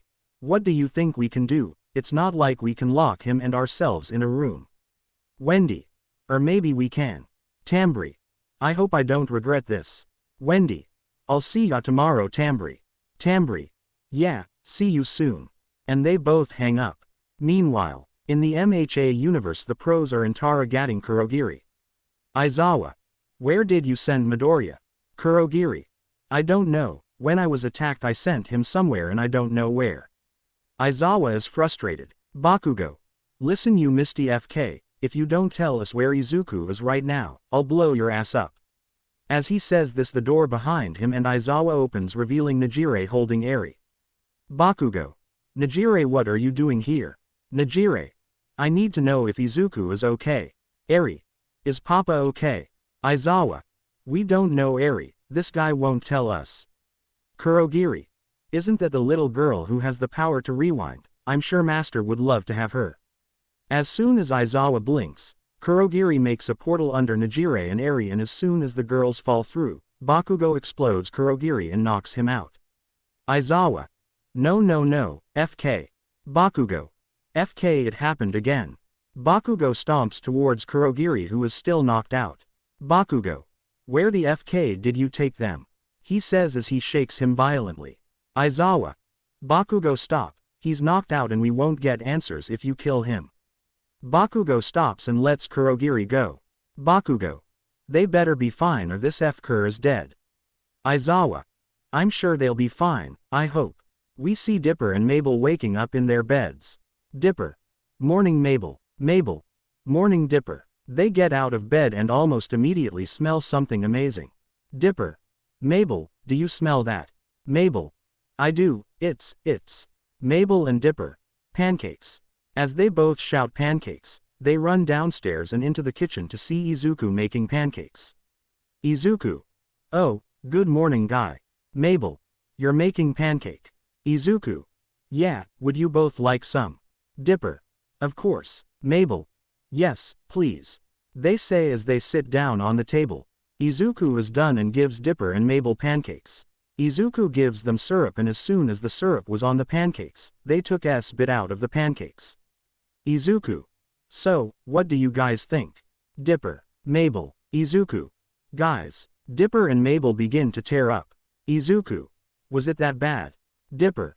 This is the best thing we ever ate. Mabel. It's like an explosion of flavor was set off in mouth. Izuku. So it's good. Mabel. It's better than good. Dipper. It's delicious. Izuku. Phew, you guys scared me. Dipper and Mabel. Sorry. Izuku. It's alright. Izuku leaves the kitchen and goes to his room. He grabs his jacket and clothes and leaves his room to do laundry. Time skip. Izuku goes back to his room and puts his laundry on his bed. After some folding he puts his clothes away and sits on his bed. Izuku. I hope Eri is okay. He says as he just lays there, thinking about how Eri is doing. Meanwhile, we see Najire and Eri falling through the sky. Najire is able to fix herself in the air and is flying. Najire. Are you okay, Eri? Eri nods her head as she has her eyes closed. Najire. Good, now where are we? She says as she looks around. She then sees a sign that says, Welcome to Gravity Falls. Najire. Gravity Falls. Well, maybe we could find some help, let's go. She says as she flies into Gravity Falls. Time skip. After hours of flying she sees a shack called Mystery Shack. Najire. Maybe whoever is there can help us. She says as she flies towards it. She lands on the ground and walks to the door. She knocks on the door and hears someone. Mabel. One sec. She waits and the door flies open. Mabel. Gasp, your hair is so pretty. Najire. Hee hee, thanks. Mabel. What's your name? Najire. You can call me Najire. Mabel. Okay, Najire. Najire. And what's your name? Mabel. Mabel Pines. Najire. Nice to meet you, Mabel. Mabel. And who is this little girl? Najire. Oh, this is Eri. Mabel. Eri. Najire. You yeah, is something wrong? Mabel. That's the little girl Izuku was talking about. Najire. Wait, you know Izuku? Eri. Papa is here. Mabel. Yeah, he's actually living with us. Najire. Can we see him? Mabel. Of course, she says as she lets them in. Mabel. Izuku, could you come here a sec? Izuku. Sure, I'll be right down. Najire. It really is Izuku. Eri. Papa. Izuku. What? He run downstairs and sees Eri in Najire's arms. Izuku. Eri. Eri. Papa, she says as she jumps out of Najire's arms. Izuku. Eri. He says as crouches down and has his arms out. She jumps into Izuku's arms and Izuku catches her. Izuku. It really is you. I missed you so much. Eri. Papa, we missed you. She said in tears. Izuku. Shish, it's okay, don't cry, I'm here now. Izuku and Eri embrace each other and are in tears of joy. Najire can't help but also tear up in this beautiful reunion. After that beautiful reunion, Eri is asleep in Izuku's arms and Izuku lays her on the living room chair. Najire. I'm so glad you're okay. Izuku. Wait, you're glad I'm okay? I thought you hated me. Najire. Why would I hate you? You're an amazing person and a true hero. Izuku. But I became a Najire. A vigilante and I understand why. Izuku. So, we're good. Najire. We've always been good. She said as she hugs Izuku. Izuku is hesitant to hug but eventually does and hugs her tight. Izuku. I missed you. Najire. So did I. Mabel. Ahem. Izuku and Najire look at Mabel. Mabel. So, what are you two? A couple. Izuku. What? Najire. And no, we're just friends. Najire. Even though I wanna be more than friends, but he probably doesn't like me that way. Izuku. Why yeah, just friends. He says as he is blushing. Najire notices his blush. Najire. Do I have a chance? Mabel. Alright then. Izuku. So, what now? Najire. Well, I should find somewhere to stay. Mabel. Well, she can't stay here, we don't have any more room. Izuku. She could stay with me in my room. Mabel and Najire. What? Izuku. If you're okay with sharing Najire. Najire. This could help me get closer to Izuku. Najire. I am okay with it. Izuku. Alright, let me show you where it is. He says as he picks Eri up and goes to his room, with Najire following him. Dipper was just watching the whole thing. Dipper. What just happened? Izuku enters his room with Najire and lays Eri on the bed. Najire. Wow, this place looks so comfy. Izuku. Yeah, it was nice of them to let me stay. Izuku looks out the window and sees that it's dark out. Izuku. Well, we should get to bed now. You can take the bed, I'll just sleep on the floor. Najire. No, you take the bed, it is your room after all. Izuku. It is, but you the guest. Najire. Fine, how about this, let's sleep on the bed together. Izuku. Tea together. Najire. Yes, now come on. She says as she grabs Izuku's hand and gets in bed with him. Eri is between Izuku and Najire.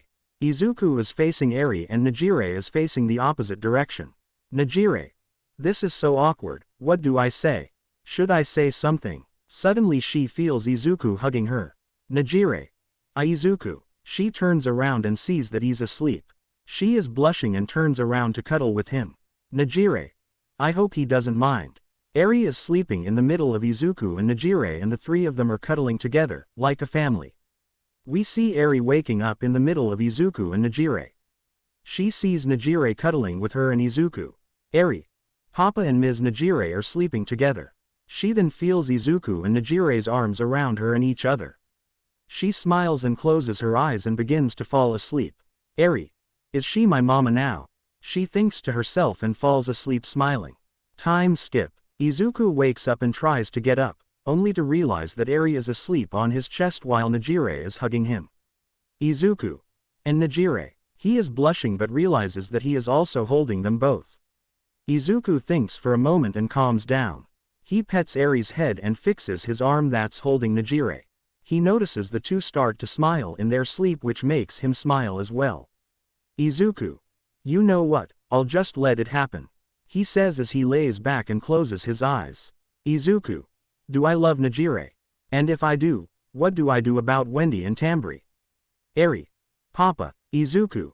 Eri, what wrong? Eri. Is Ms. Najire my new mama? Izuku. I'm not sure snowflake. Eri. Okay papa. She says as she goes back to sleep. Izuku. What time is it? He looks around for his phone and sees it on the dresser next to the bed. He takes his hand off of Eri and reaches for his phone. He grabs it and checks the time. Izuku. 7:18. He puts his phone back on the dresser and stretches. Izuku. It's early but I should get up anyway. He then slowly gets Eri off of him and places Eri in Najire's hug. Izuku takes a moment to look at the two. Izuku. They both look cute, I should really get a phone. Perhaps Tambri would like to help me. He covers them not in a blanket and leaves his room. Meanwhile, Tambri is on her phone since she couldn't get any sleep. She was too busy thinking about Izuku, she was worried she ruined their friendship together. Tambri. FK, I'm not sure what Wendy is planning, but I hope it doesn't make things worse. She looks out her window and sees the sun is rising. Tambri. I should got see how Izuku is doing. She says as she gets out of bed and starts to change. Tambri. If I remember right, Wendy said he was living at the mystery shack. She finishes changing and leaves her room. As she is heading downstairs she sees her mom drinking coffee in the living room. Tambri's mom. Good morning. Tambri. Morning mom. Tambri's mom. Where are you heading off to? Tambri. I'm going to see how Izuku is doing. Tambri's mom. Oh, you mean that kid you're in love with? She says in a teasing tone. Tambri. Mom. Don't say it like that. Tambri's mom. Why are you so embarrassed? It's just us, it's not like anyone else is gonna hear us. Tambri. I don't know but just stop it please. Tambri's mom. Fine I'll stop. Tambri. Good, I'll see you later mom. Tambri's mom. Be careful Tambri. And Tambri leaves her home. Time skip. Tambri has just arrived at the mystery shack. She knocks on the front door and begins to fix her hair and clothes. The door opens, revealing Izuku standing there. Izuku. Tambri. Tambri. Hey Izuku, how you doing? Izuku. I'm doing fine but why are you here? Tambri's shocked face. Oh sorry, did you not want me to come here? Izuku. No, that's not what I meant. Tambri's shocked face. Oh. They both stand there in silence. Izuku. So, what are you doing here? Tambri. Well, I wanted to apologize for what me and Wendy made you go through. Izuku. It's okay Tambri, I already forgave you two anyways. Tambri. Really? Izuku. Yup, it's water under the bridge. Tambri was relieved that she didn't lose Izuku. Tambri. So, I wanted to know if you're planning on doing anything today. Izuku. I don't think so. Why? Tambri. Well, I was thinking we could go get you a phone. Izuku. Oh, well, I would love to go with you. Tambri. Great, if you're ready to go, then let's. Eri. Papa. Izuku turns around to see Eri standing behind him. Izuku. Good morning, Snowflake. Eri. Good morning, Papa. Izuku. Did you get a good night's sleep? Eri. Yes, but Papa, who is she? Izuku. Oh, this is a friend of mine. He says as she steps out of the way, letting Eri see her in full view. Tambri. Hi, I'm Tambri, it's nice to meet you, Eri. I'm Eri. Tambri. It's nice to meet you, Eri. She says in a sweet voice, trying to make a good impression on Eri. And it works. Tambri. Izuku, could I talk to you for a sec? Izuku. Sure. Izuku says as he crouches down to Eri. Izuku. Could you get Najire for me, Snowflake? Eri. Yes, Papa, she says as she runs to Izuku's room to wake up Najire. Izuku.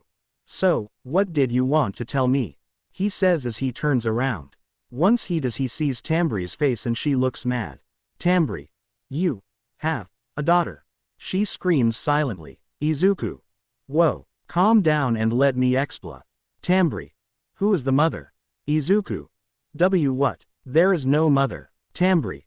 What do you mean? Izuku. If you calm down I can explain. Tambri takes a few deep breaths and calms down. Tambri. You better have a good explanation for this, Midoriya. Izuku. Oh crap, she used my last name. Izuku. Well, you see, she's not my actual daughter. Tambri. Izuku. She's my adopted daughter. Tambri. Adopted. Izuku. I'll explain it later. Tambri. Okay, but who is Najire? Izuku. Oh, she is my Najire. Hey Izuku, she says as she hugs Izuku from behind. Izuku. Hey Najire, how are you doing? Najire. I'm okay, so who's your friend here? Tambri. Hi, it's nice to meet you, I'm Tambri. She says, trying to hide her anger. Najire. Nice to meet you, I'm Najire. Tambri. Well, Izuku, I think we should get a move on. Izuku. Alright, Najire, can you watch Eri while I'm gone? Najire. Of course, Izuku, just come back quick, me and Eri want to spend some time with you. Izuku. Tambri. Come on, we don't want to get there when it's too dark. She says as she pulls Izuku away from Najire and drags him away. Najire. What the? She just snatches Izuku away from me. She watches Tambri run off with Izuku. Time skip. We see Izuku and Tambri leaving the store with Izuku's new phone. Izuku. Thanks for helping me get this, Tambri. Tambri. It's no problem, Izuku. Izuku. So, could I get your number? Tambri. Izuku. Your number, could I get your number? Tambri. Oh, of course. Tambri gives Izuku her number and he adds it to his contacts. Izuku. Thanks, Tambri. Yeah, you're welcome. Izuku. Well, we have enough time to hang out a bit. What do you say we go get something to eat? Tambri. Sure. They both then spend their time together. First they went to get something to eat. Walked around while talking to each other. Izuku told Tambri about all things he done in his universe. Tambri was amazed by how strong and heroic Izuku was. This just made her fall for him more. Right now we see them sitting on a bench in the park. The park is empty with no one in sight. Izuku. And then we found Denki tapes to the ceiling. Tambri. Laughs, how did he even get up there? Izuku. Kachan taped him to the ceiling because he was being annoying, is what Kachan told me. Tambri. Damn, he must have had a bad temper. Izuku. Yeah, he sure did. Tambri notices Izuku looks a bit upset. Tambri. Is something wrong, Izuku? She says as she places her hand on Izuku's leg. Izuku. I just miss my friend, even though he was mean to people and had huge outbursts, he was still my childhood friend. And we both cared so much about each other. Tambri. I am sorry, Izuku, maybe you will see him again. Izuku. I'm not so sure that will happen. Tambri. He listened to me. She says as she cups Izuku's cheek with her hand. Tambri. I understand what it's like to lose a friend, but you should never lose hope. Maybe one day you will see your friend again. Izuku. You think so? Tambri. I know so. Izuku. Sigh, how did I ever get so lucky to have a good friend like you?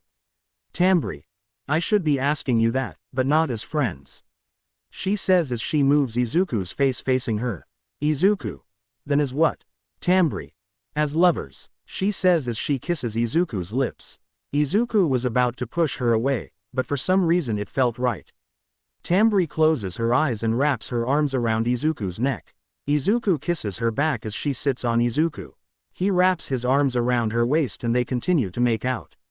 She takes her arms off of Izuku's neck and slides her hands under Izuku's shirt. Izuku then slides his hands down and gently grabs her butt. She lets out a small moan as she continues to kiss Izuku. Izuku breaks the kiss. Izuku. Sorry, I shouldn't have. Tambri. It's okay, Izuku. She says as she kisses Izuku once more. Izuku continues to kiss her until he gets a glimpse of the sky. The sun is starting to set. Izuku. Izuku breaks the kiss again. Tambri. What's wrong? Izuku. The sun is almost out, I gotta get back to the shack. He says as Tambri gets off him and they both stand up. Tambri. Yeah, I should get home too. Izuku. I really enjoyed my time with you, Tambri. He says as he holds her hands in front of him. Izuku. I'll see you later. He says as he gives her a kiss on the cheek and runs off. Tambri. I love you, Izuku. Izuku. I love you too. He says as he leaves her sight. Tambri waits a bit to process what had happened. Tambri. And then she. Tambri. Yes, I did it. Ha ha ha. She jumps around with joy. Little does she know, Wendy was watching the whole thing from behind a bush. Wendy. First phase of the plan is complete, now on to the final phase. Why did it take me a day to plan out the shortest plan on the world? I don't know, but it's working. She then sneaks away, and little did she know that as she was spying on Tambri, she was also being spied on by Mabel. Mabel. How did she get so lucky with Izuku? I'm not giving up, I will find a way to get older. And then I'll have a chance. She then sneaks away, but little did she know that as she was spying on Wendy, who was spying on Tambri, she was being spied on by Dipper. Dipper. Why am I here again? Tyke skip. We see Izuku watching TV with Najire and Eri. Eri is sleeping with her head on his lap, while Najire has her head on his shoulder. He didn't care about Najire's head on his shoulder cause he was too busy celebrating. Izuku. I can't believe it, I got a girlfriend. What will Eri think of this? Will she be okay with this? I'll tell her tomorrow. Najire. Hey Izuku. Izuku. Yeah Najire. Najire. I wanted to tell you this for a long time, so here it goes. Izuku looks towards Najire, which makes her even more nervous. Najire. Ever since we first met I have been feeling something towards you, and I wanted to tell you about it but I was always scared that you would hate me if I told you. Izuku. Wait, is she? Najire. So what I wanted to tell you is that I like you, Izuku. Izuku. Oh no. What do I tell her? Izuku is freaking out. He doesn't know what to tell her. He really likes her too, but he already has a girlfriend. Izuku. Najire. Is something wrong? If you don't like me that way, then I understand. As she says this, Izuku notices tears forming in her eyes. Izuku. Izuku. I am sorry, Tambri. Izuku. I like you too. Najire. Really? Izuku. Why yeah. Najire then kisses Izuku on the lips as she has tears in her eyes. Izuku closes his eyes. He feels bad for what he is doing, but he didn't want to break Najire's heart. Najire breaks the kiss and hugs him. Najire. Thank you, thank you, thank you. Izuku. What are you thanking me for? Najire. For loving me. Izuku feels like he was stabbed in the heart by guilt. Izuku shocked face. Of course, I wouldn't have said that if I didn't mean it. Najire. I'm so happy right now. Izuku. Yeah, so am I. Izuku. What have I done? We see Izuku in the store he helped clean with the ghost girl. I need to think of a name for the abandoned store. Any thoughts of what it should be called? I would love to hear some of them. Right now Izuku is working on the cashier. Izuku. That would be $8.45 ma'am. Random women. Do you accept squirrels? Izuku. What? Izuku. And no, only cash ma'am. Random women. Okay fine. She pays for what she was buying and leaves the store. Izuku closes the store and walks back to the counter. Izuku. That was weird. Evelyn. Tell me about it. Izuku. The foo. He panics and falls on the floor. Evelyn. Oh shoot, I'm so sorry, are you okay? Izuku. I am fine.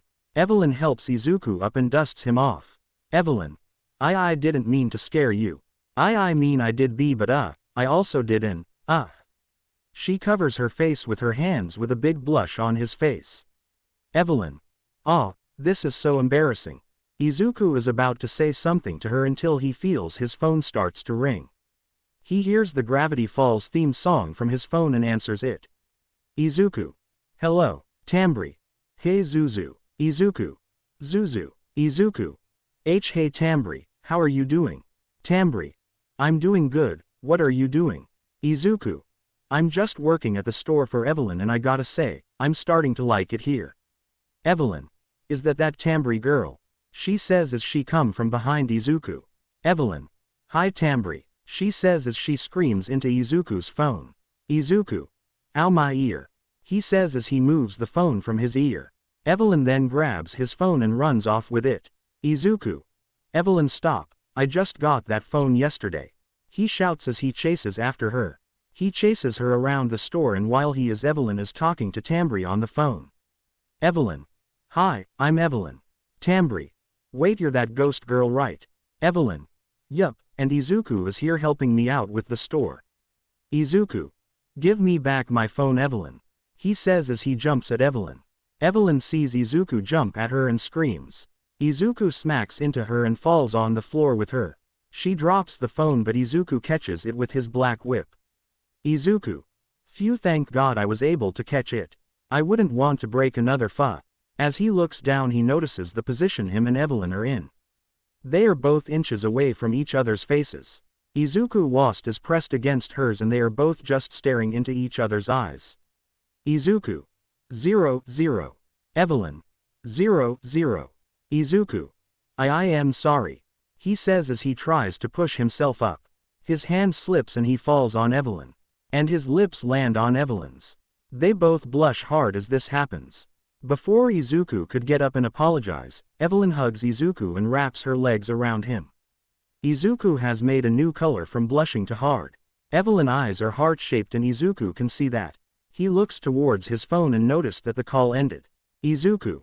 I must have ended the call when I fell. Izuku looks back towards Evelyn and sees that she is enjoying the kiss. Izuku eventually gives in and kisses her back. He wraps his arms around and breaks the kiss. Izuku then kisses her neck and accidentally nibbles on it a bit. Evelyn lets out a moan and grasps onto Izuku's shirt. Izuku backs off and looks towards Evelyn. Izuku. I am so sorry.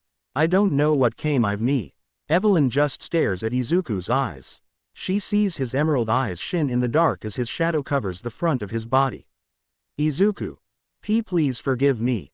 I didn't mean to. He is cut off as Evelyn kisses Izuku again.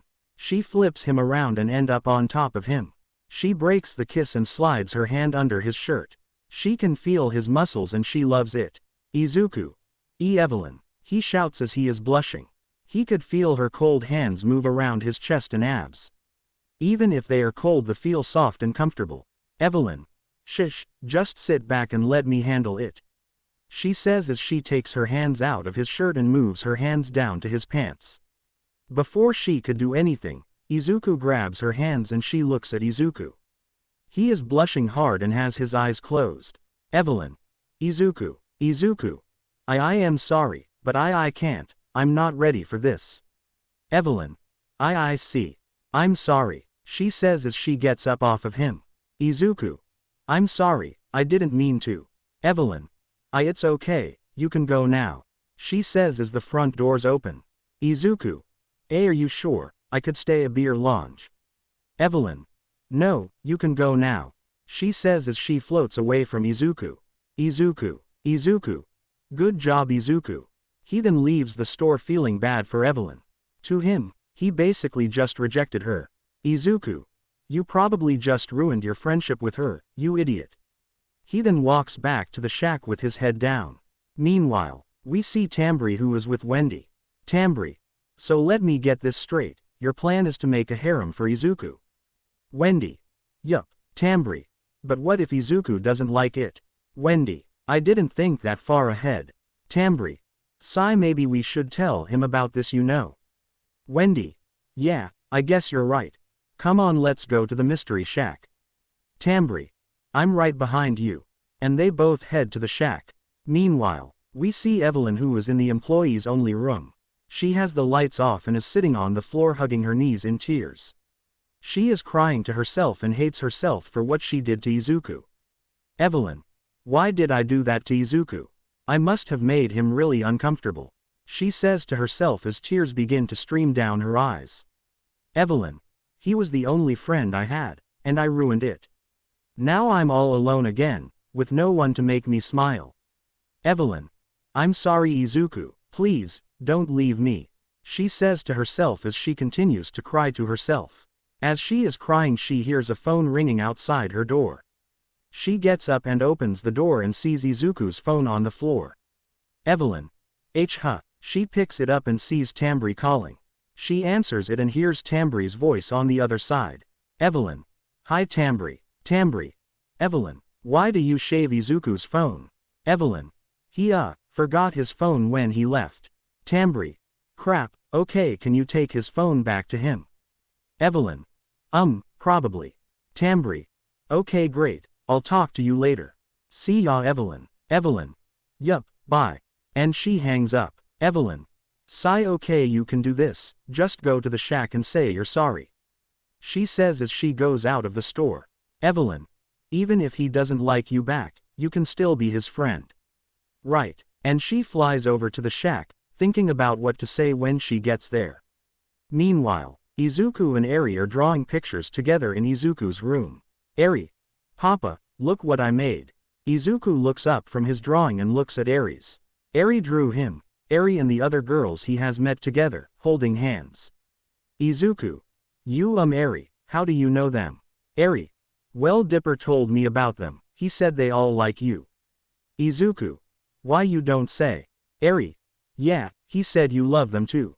Izuku blushes to that but shakes it off. Eri. Does that mean they're gonna be my mamas? Izuku. I am not sure Eri, they need to be okay with it but I don't think they're gonna be fine with it, Snowflake. Najire. Okay with what? Izuku jumps and looks behind him. Izuku. Hey Najire. Najire. Hey Zuzu, she says as she hugs him and kisses him on the cheek. Even though Izuku does love her, he feels like he doesn't deserve her. He is basically cheating on Tambri and he hates himself for it. So he decides to tell her about Tambri. Izuku. Najire, I need to talk to you. Najire. Oh, what is it? Izuku. Well, this is something I need to tell you privately, so hold on a sec. Izuku goes at Eri and picks up a piece of paper. Izuku. Hey Eri, why don't you go draw something for Grunkle Stan? Eri. Okay Papa. She says as she takes the paper from Izuku's hand and runs off with a box of crayons. Najire. Okay, so what did you want to tell me? Izuku. I am so sorry. Najire. Sorry for what? Izuku faces Najire with some tears in his eyes. Najire. Izuku, what's wrong? Izuku. I don't deserve you Najire. Najire. Izuku, what are you talking about? Izuku. Tambri and we both started dating yesterday. Najire. What? Izuku. And when you told me you loved me, I lived you too, but that was the problem. I was already dating Tambri but I loved you too. I didn't want to break your heart, so I said I do. Najire. I don't understand. Izuku. I am sorry but I can't do this to you both, I'm basically cheating and Jay should have told you about her. Najire starts to tear up. Izuku. I think it's best if we stop dating. I'm sorry, he says as he gets up and walks out of his room in tears. Najire. Wait, she shouts to Izuku as she stands up. Izuku stops in his tracks and listens to Najire. Najire. I don't care if you love her too, please don't break up with me. She says as she hugs Izuku from behind. Izuku. But would she be okay with it? Najire. Izuku moves her arms and faces her. Izuku. I don't want to hurt your feelings but this doesn't feel right to me. Najire. Please, maybe she'll be okay with it. Izuku. Then you'll have to ask her, but for now, we're just friends. He says as he starts to walk away. Izuku. I'm sorry, and he leaves his room. Najire falls to her knees and puts her hands to her face crying. Izuku can hear her crying and holds his chest with his hand. Izuku. I'm so sorry Najire. And he walks away. After some walking we see him go outside. He decides to go for a walk to clear his mind. He walks into the forest and continues to walk further in. He eventually comes across an opening. There is a small pond and a log laying on the floor. He sits on the log and puts his hands on his face. Izuku.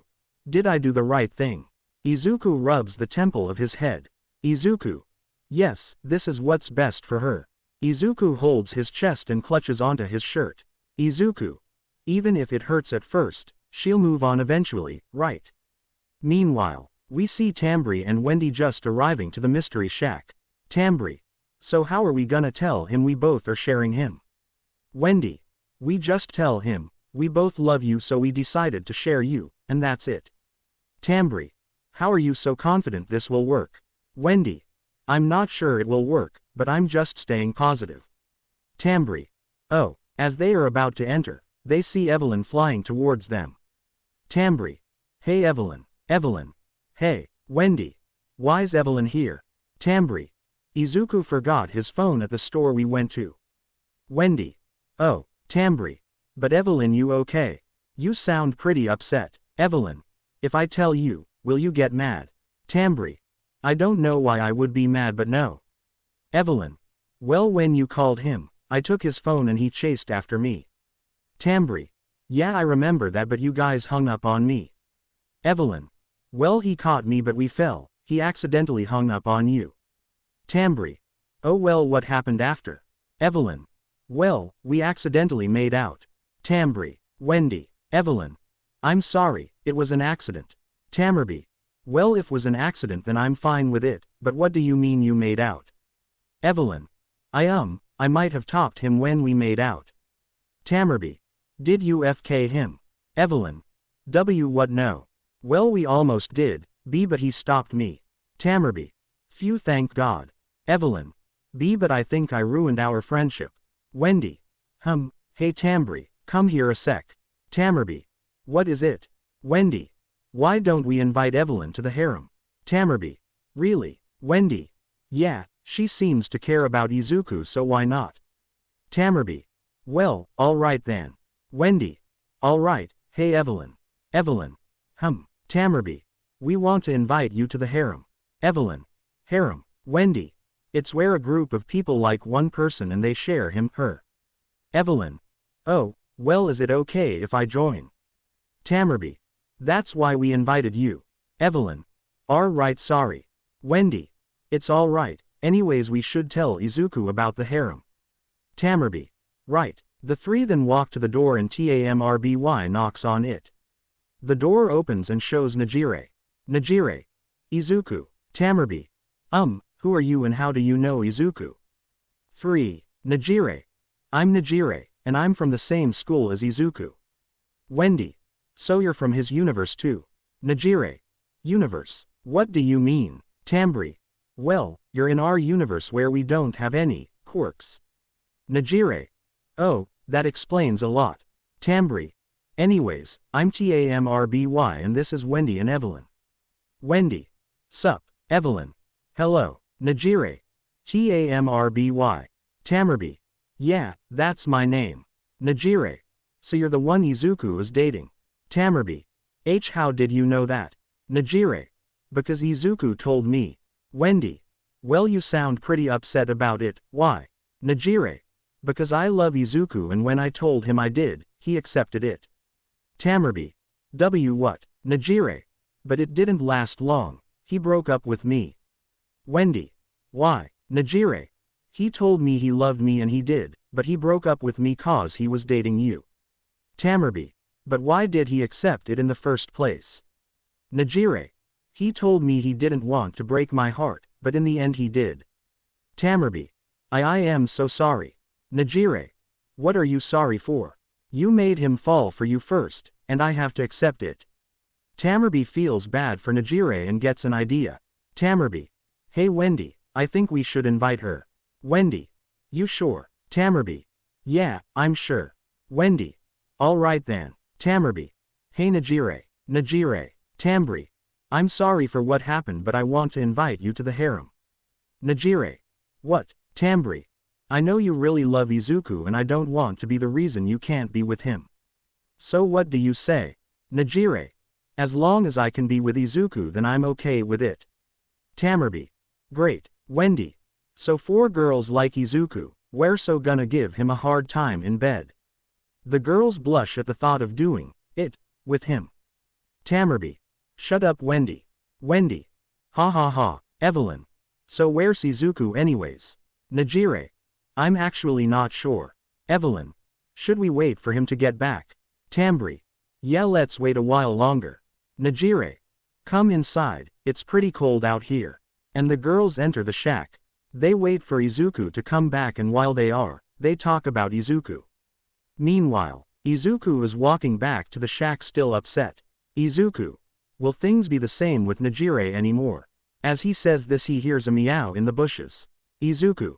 Huh. He hears the meow again and walks towards the bushes. He moves the bushes and sees a black cat with blue eyes. Izuku. What's a cat doing way out here? The cat looks at Izuku and meows again. Izuku. What are you doing way out here? The cat tilts its head in confusion. Izuku looks around and looks back at the cat again. Izuku picks the cat up and inspects it. Izuku. No collar or name tag, Izuku. So you're a stray huh? Izuku thinks for a bit. Izuku. This cat has nowhere else to go, maybe I should take them with me. I mean I always wanted a cat so why not? Izuku. You wanna come with me little guy? The cat meows and Izuku smiles.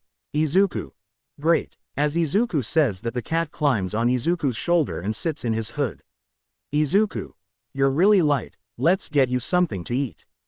The cat meows again and Izuku begins to walk away with the car in his hood. Izuku. Is it a boy or a girl? I'll figure it out later. Right now I should get it some food. And they both head back to the shack. Time skip. Izuku has just arrived to the shack and opens the door. Once he enters the shack, the cat crawls out of his hood and into his arms. Izuku walks over to the kitchen and puts the car down. Izuku. Let's see, what would a cat eat? As Izuku is thinking about what to get the car to eat, Mabel enters the kitchen and sees the cat sitting next to Izuku's foot. Mabel. Gasp asterisk kitten. As she shouts the cat and Izuku jump in shock. Mabel runs over and picks the cat up. Mabel. Aw they're so soft. She says as she snuggle the cat to death. Izuku. Mabel, perhaps you should calm down on the hugging. Mabel. Huh. She looks down and sees the cat struggling to breath. Mabel. Oh my god I am so sorry. SHD says as she puts the car down. The cat is breathing heavily and walks over to Izuku, hiding behind his legs. Izuku. You okay bud? He says as he crouches down to the cat petting them. The cat meows and rubs its head against his hand. Izuku. Good. Mabel. I'm so sorry kitty. The cat hisses at Mabel and stays hiding behind Izuku's legs. Izuku. Don't worry Mabel, I'm sure they'll forgive you eventually. Mabel. Maybe, but what are you doing? Izuku.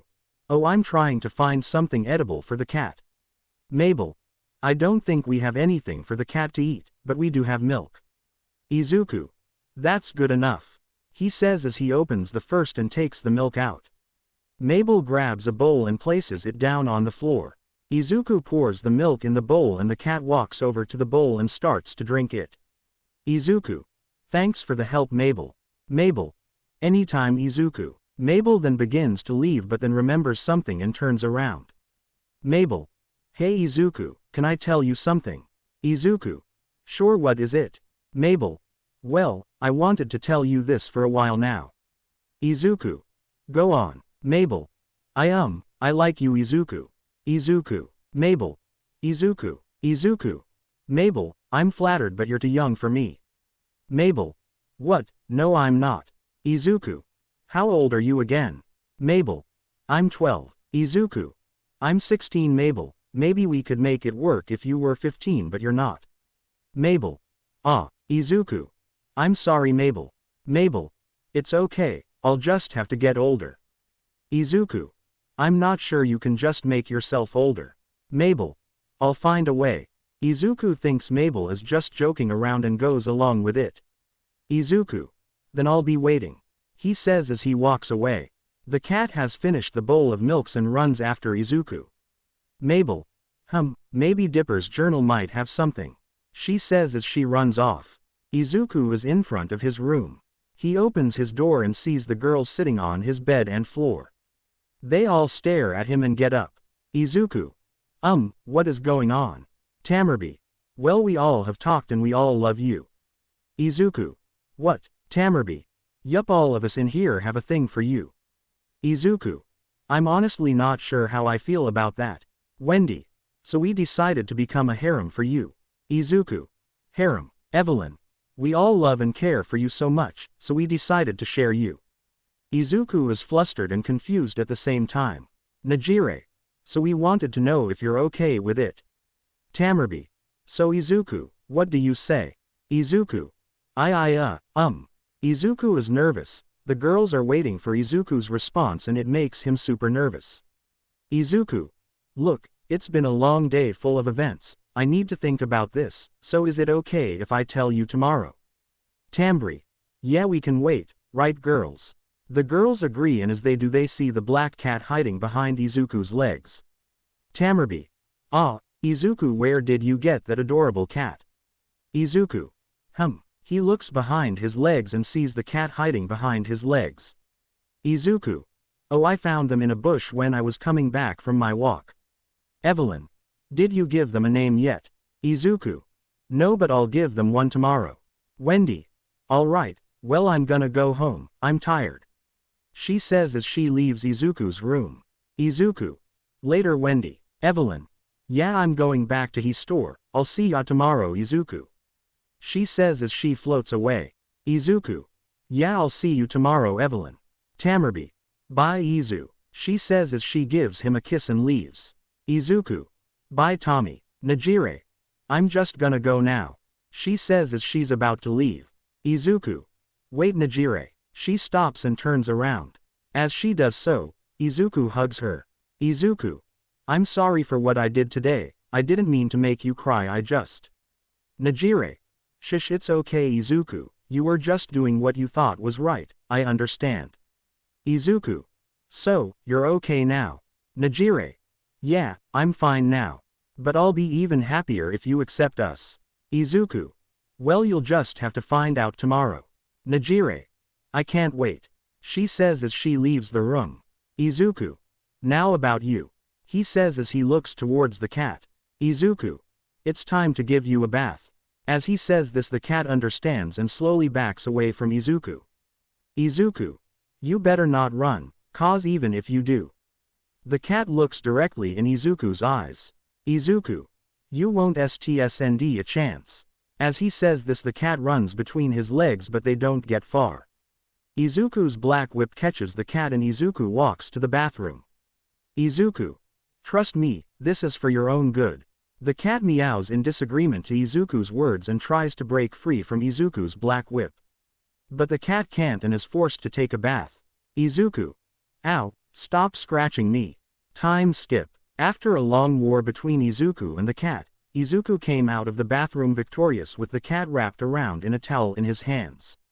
Izuku. You put up a greatest fight little one. The cat meows in agreement. Izuku walks over to the bed and dries the cat up with the towel. Izuku. Alright, I'm tired, let's go find Eri. He says as he leaves his room with the cat following. After looking around, He finds Eri playing with Mabel. They both seems to be sticking stickers on their favorite things. They both see Izuku and run over to him. Mabel sticks a heart on his chest, while Eri puts a star on his leg. Izuku. What are you doing? Eri. Me and Mabel are putting stickers on our favorite things. Izuku. Ah, am I your favorite? Eri. You'll always be my favorite, Papa. She says as she hugs his legs. As she does so, she notices the cat hiding behind his legs. Eri. Oh, kitty. As she shouts that, the cat gets a flashback of Mabel hugging them to death. The cat then starts to back away slowly. Izuku. Just be careful with them, they are very nervous around new people. Eri slowly walks towards the cat and pets the cat. The cat enjoys Eri's petting and purrs to it. Eri. Papa, they're making a weird noise. And they're vibrating. Izuku. That means they like it, Eri. Eri. Oh. Eri then stops petting the cat and yawns. Izuku. Someone seems tired. Come on, Eri, let's go to bed. Mabel. Night, Eri. Night, Izuku. Eri. Good night, Mabel. Izuku. Night, Mabel. Izuku picks Eri up and walks away to his room, while the cat follows them. After Izuku enters his room, he lays Eri down and he changes into comfortable clothes. He lays down and Eri snuggles up to Izuku. Eri. Good night, Papa. Izuku. Good night, my little snowflake.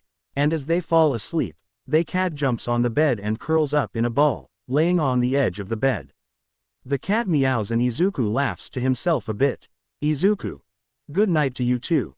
And they fall asleep. We starts the chapter off as we see Izuku about to leave the shack. Najire. Don't you think it's a bit too early to go out? Izuku. Yeah, but I need to get Mystique some things if I'm gonna keep her. Najire. Mystique. You already named her. Izuku. Yeah, it's still funny how we found out she was a girl. Najire. She was stretching in front of me, she caught me by surprise. Izuku. Laughs. Why yeah, but I do need to get her things so she doesn't destroy the room. I don't want to come back and see my room scratched up with pillows ripped to shreds. Najire. Yeah, I guess you're right about that. Izuku. I'll be back, just take care of Eri while I'm gone, alright? Najire. Yeah, I'll watch her, I promise. Izuku. Thanks, he says as he walks up to her and kisses her on the cheek. Najire blushes and Izuku runs off blushing as well. Najire. I guess he agrees with the harem. She says as she holds her cheek with her hand and smiles with a small blush. Meanwhile, we see Mabel in the forest with Dipper and they are looking for something they found in a journal. Dipper. I can't believe I didn't see this in the journal. Mabel. I know, all we have to do is find that blue slime stuff and drink it, but where can we find it? Dipper. It says here that it should be right around here. He says as he points on a map that was drawn on the next page. Mabel. So we should be close to it, right? Dipper. I think so. They both look around a bit longer and eventually arrive to their destination. It's a small clearing with a small pond with a log laying down in front of it.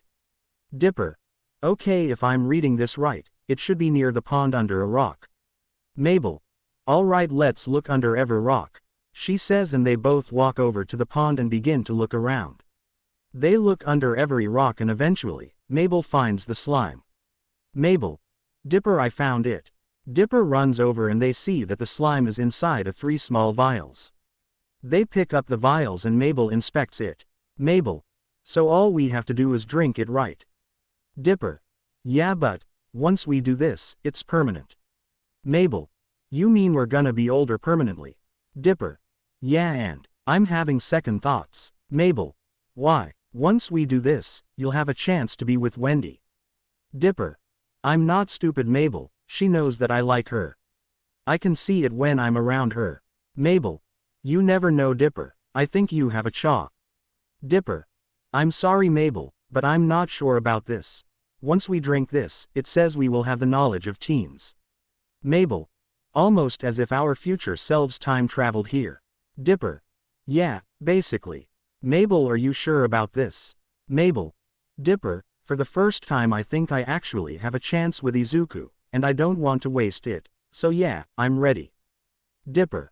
I want to think for a bit before I do this. Mabel.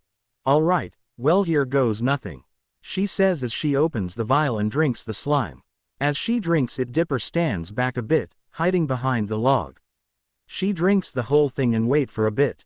Dipper. Are you okay? Mabel. I don't feel any different. Dipper. Maybe I read it wrong. He says as he opens his journal and read through it. As he does, Mabel starts to glow a blue aura. Mabel. Dipper. Dipper. He looks up and sees Mabel glowing. Dipper. Oh shoot, I think it's part of it. He says as he hides back behind the log. As Mabel is glowing, she can feel herself getting older. Her clothes start to stretchy out, she starts to get taller and is learning things she never knew. The glowing stops and she looks down to herself. She notices she is much taller and her sweater is stretched out past her stomach, covering her chest. Mabel. Whoa, she covers her mouth as she sounds much older. Mabel. Wow, I sound so much older. Dipper looks over the log and sees his twin sister who looks much more different now. She doesn't have her braces anymore, and her hair looks the same. Dipper. You look different. Mabel. Mom and Dad are gonna be so surprised. Dipper. I know. Mabel. Well, I feel different, but a good different. Dipper. So you don't feel like you want to cause mayhem? Mabel. I feel fine, Dipper. Why don't you do it with me? Besides, we're siblings, right? Dipper thinks for a bit, and he doesn't want to be 4 years behind Mabel, so. Dipper. I hope I don't regret this. He says as Mabel jumps with joy and gives him a vial. He opens it and hesitates to drink it. Mabel. You don't have to do it, Dipper. I'll just be way taller and cooler than you. She says as she pulls out sunglasses out of nowhere. Dipper. Where did you? Mabel. Don't question it. Dipper starts to have thoughts in his head. Dipper. Should I? I mean, I'll have a chance with Wendy, but I know she likes Izuku, and I don't want Mabel to be taller than me, so why not? And he drinks the vial. After he drinks it, he waits a bit and after a while, he starts to glow with a blue aura. He gets taller and his clothes start to stretch. And he grows a small beard, like he shaved a week ago. He stops glowing and he checks himself out. Mabel goes to him and puts her hand above his head. She moves her hand above her head and looks at it. Mabel. Hey, we're the same height. Dipper. That's nice. Mabel. Well, let's get back to the shack. Dipper. Right, let's go. Mabel. Wait a sec, what do we do with this vial? She says as she pulls it out of her pocket. Dipper. Why don't we hold on to it? Mabel. All right, just in case. Dipper. In case for what? Mabel. I dunno. She stuffs it back in her pocket and they both head back to the shack. Meanwhile, we see Izuku as he leaves Evelyn's store. Should I just call it Evelyn's store? Or do you guys got something better? If so, I would like to hear it. Izuku. Well, now that I'm done with work and I got things for Mystique's needs, I'm gonna head back to the shack, set this up, feed her and finally, take a nap. He dashes home with a green lighting following him. Time skip. Izuku is at the front door and is holding bags of things a cat needs with a big box that has a scratching post. Izuku. Crap, I can't get the door. He knocks on the door with his foot and hears someone he doesn't recognize shout on the other side. Mabel. Coming. She opens the door and helps Izuku in. Izuku. Thanks for the help. He says as he puts the box down. He turns around to face Mabel and as he does so he sees a 15-year-old Mabel standing in front of him with a sweater that isn't stretched out with her shooting star on it, and is wearing a skirt with blue ripped jeans. Izuku. I don't think we met. Mabel. Izuku, it's me, Mabel. Izuku. What, Mabel? He shouts as he is absolutely shocked. Izuku. How did you? I'm so confused. Mabel. That's something you don't really need to know, but hey, I'm old enough to date you now. Izuku. Wait, she wasn't joking. Mabel. Well, what do you think? She says as she walks closer to Izuku, putting her hand on his chest. Izuku. You Izuku is blushing as a beautiful girl a year from his age is super close to him. Izuku. Why you look beautiful but. Mabel. But what? Izuku. Isn't this a little too fast? Mabel. Well, we can take it slow if you want. Izuku. Look, how about I take you on a date? Mabel. Really? Izuku. Why yeah, and if you really want to be a thing with me, then I guess we can be together. Mabel. Oh my god, thank you so much Izuku. She says as she hugs him and gives him a big kiss on the lips. She breaks it and runs off, celebrating. Izuku just stands there in a blushing mess. Izuku. This is fine, right? I mean, she is a year younger than me, so this is fine. Yeah, this is fine. He snaps out of it and picks his stuff up and takes it to his room. As he leaves the living room, he didn't know Najire was watching and was enjoying the show. Najire. I guess we have a new member in the harem. And she leaves the living room. Izuku opens his door, and as soon as he does, Mystique and Eri sees Izuku and run over to him. Eri. Papa. They both run around him and Izuku puts the bags and box down. Izuku. Hey Eri, and Mystique. Mystique meows as she stands up and holds onto Izuku's leg. Eri hugs Izuku and Izuku pets them both on the head. Izuku. You both seem to miss me. Eri nods and Mystique meows as she lets go of Izuku and jumps around. Eri then notices the huge box on the floor. Eri. What's that, Papa? She asks as she points at it. Izuku. Oh, it's something for Mystique, it's kinda like a toy for her. Eri. Oh really? Izuku. Yeah, do you wanna help me make it? Eri. Yes, she says as she lets go of Izuku and runs over to the box. Izuku laughs a bit and they both start to make Mystique's scratching post. Time skip. Izuku and Eri have finished and are both super tired. Izuku and Eri are laying on the floor tired as hell. Izuku. Well, what do you think, Mystique? Mystique walks to Izuku and jumps on his stomach. Mystique then licks Izuku's face and nuzzles her head in Izuku's cheek. Izuku. I guess you like it, huh? Izuku looks at the scratching post and it has platforms with a small cave-like house on top of it. Mystique jumps off of Izuku and climbs on it, and enters the small house on the top. Izuku. Is it comfy? Mystique pokes her head out and meows. Izuku. Nice, so what do you think, Eri? Eri. He looks towards Eri and sees she's asleep. Izuku. I guess we did do a lot, huh? He struggles to get up and he does. He picks Eri up and walks over to his bed, laying her down on it. He is about to lay down with her too until he hears a knock. Izuku. He walks over to it and opens the door. He sees Mabel in pajamas with a tired look. Mabel. Izuku, is it okay if I sleep with you? Izuku. Why yeah, I don't see why not.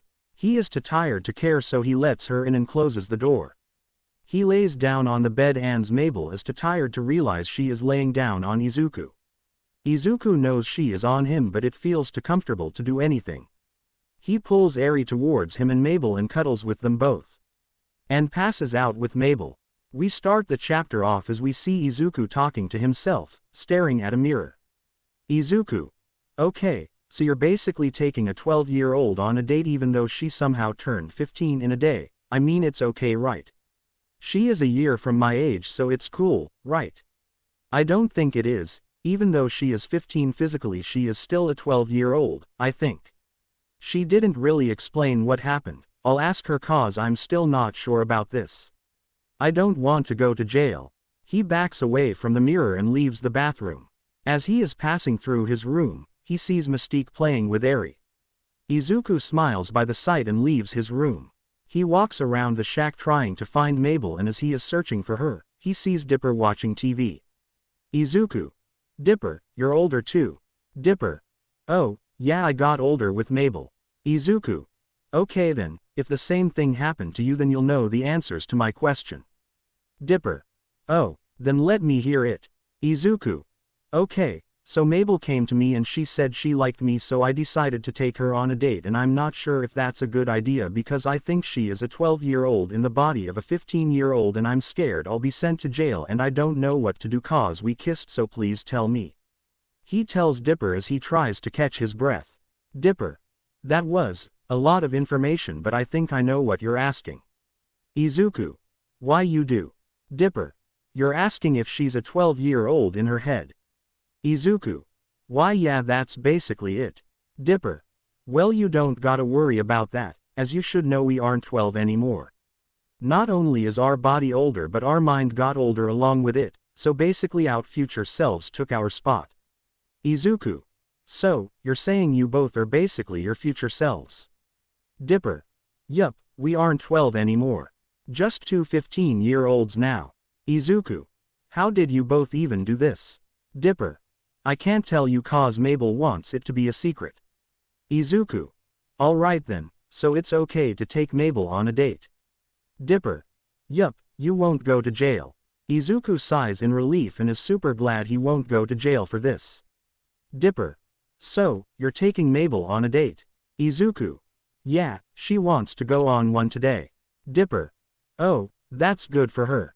Izuku. Anyways, do you know where Mabel is? Dipper. Oh yeah, she's outside talking with Najire. Izuku. Cool, thanks Dipper. He says as he puts his fist out, fist bumping Dipper. H's leaves the living room and goes outside. With Dipper he starts to think to himself. Dipper. I know Wendy doesn't like me like that and I'm fine with that. It'll be hard to move on but at least she's happy. Maybe I'll find someone else.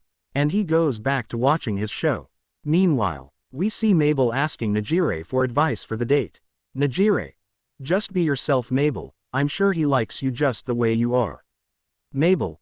Right, sorry I'm just really nervous.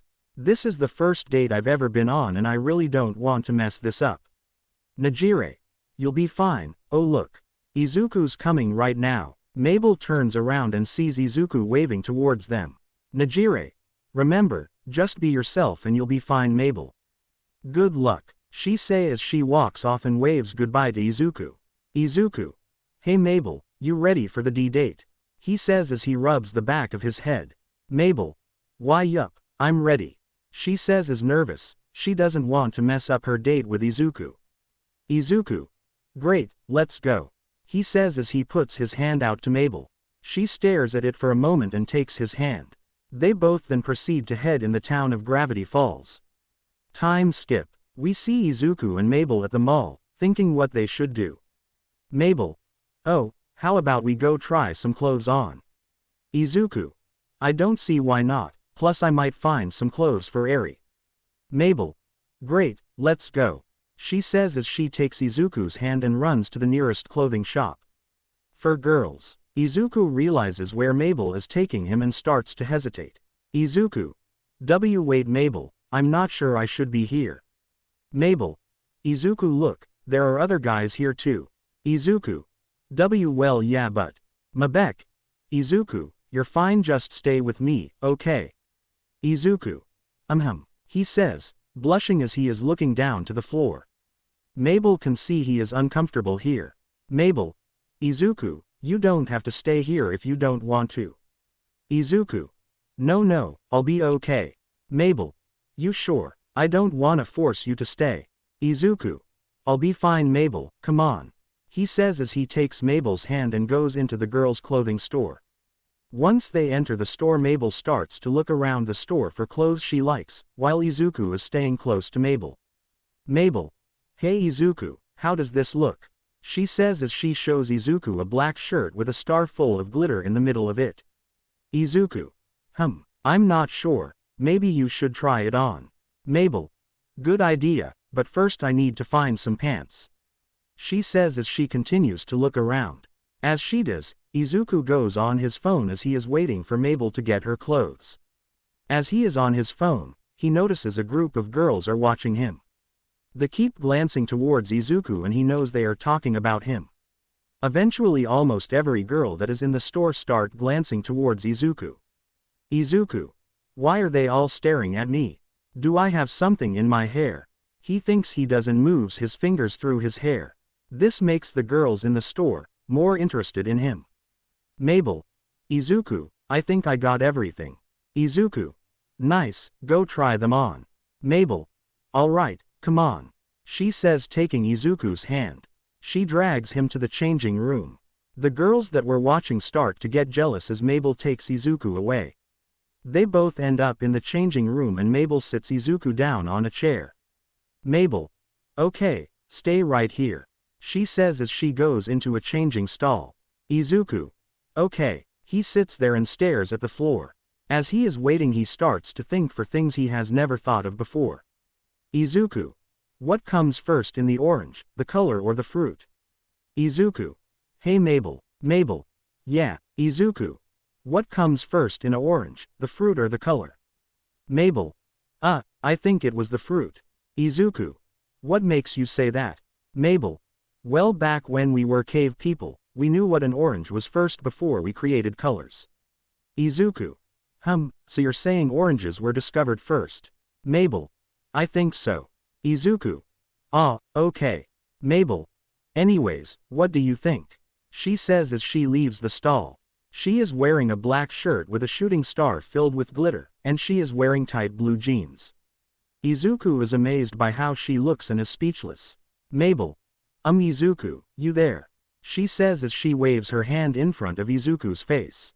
He snaps out of it and is slightly blushing. Izuku's shocked face. Why you look amazing, Mabel. Mabel. I do. Izuku. Yes, why you look beautiful. He says as he looks away blushing. Mabel smiles with a blush and walks over to Izuku. She hugs him while looking up to him. Mabel. Thank you, Izuku. She says as she then gives him a kiss on the cheek. Izuku. Why you're welcome, Mabel. He says as he hugs her back. Mabel. Okay, let's go buy these and get you some clothes. She says as she breaks the hug and drags Izuku. Izuku. What's wrong with what I'm wearing? Mabel. Izuku, you've been wearing the same thing since you got here. Izuku. You got a point. Mabel. Now come on, she says as she continues to drag Izuku. Time skip. We see Mabel looking around the store, looking for clothes that look good on him. While Izuku is looking around the store. Mabel. Ooh, Izuku, how about this? She says as she shows Izuku. Izuku. I'm not sure. Mabel. Go try it on. She says as she gives Izuku the clothes and drags him to the changing stall. She pushes him in the stall and closes the door. Izuku's shocked face. Okay. And he starts to change. While Izuku is changing, Mabel is waiting for Izuku. As she is waiting, a random guy walks up to her. Random guy. Hey there, beautiful. Mabel. You hi. Random guy.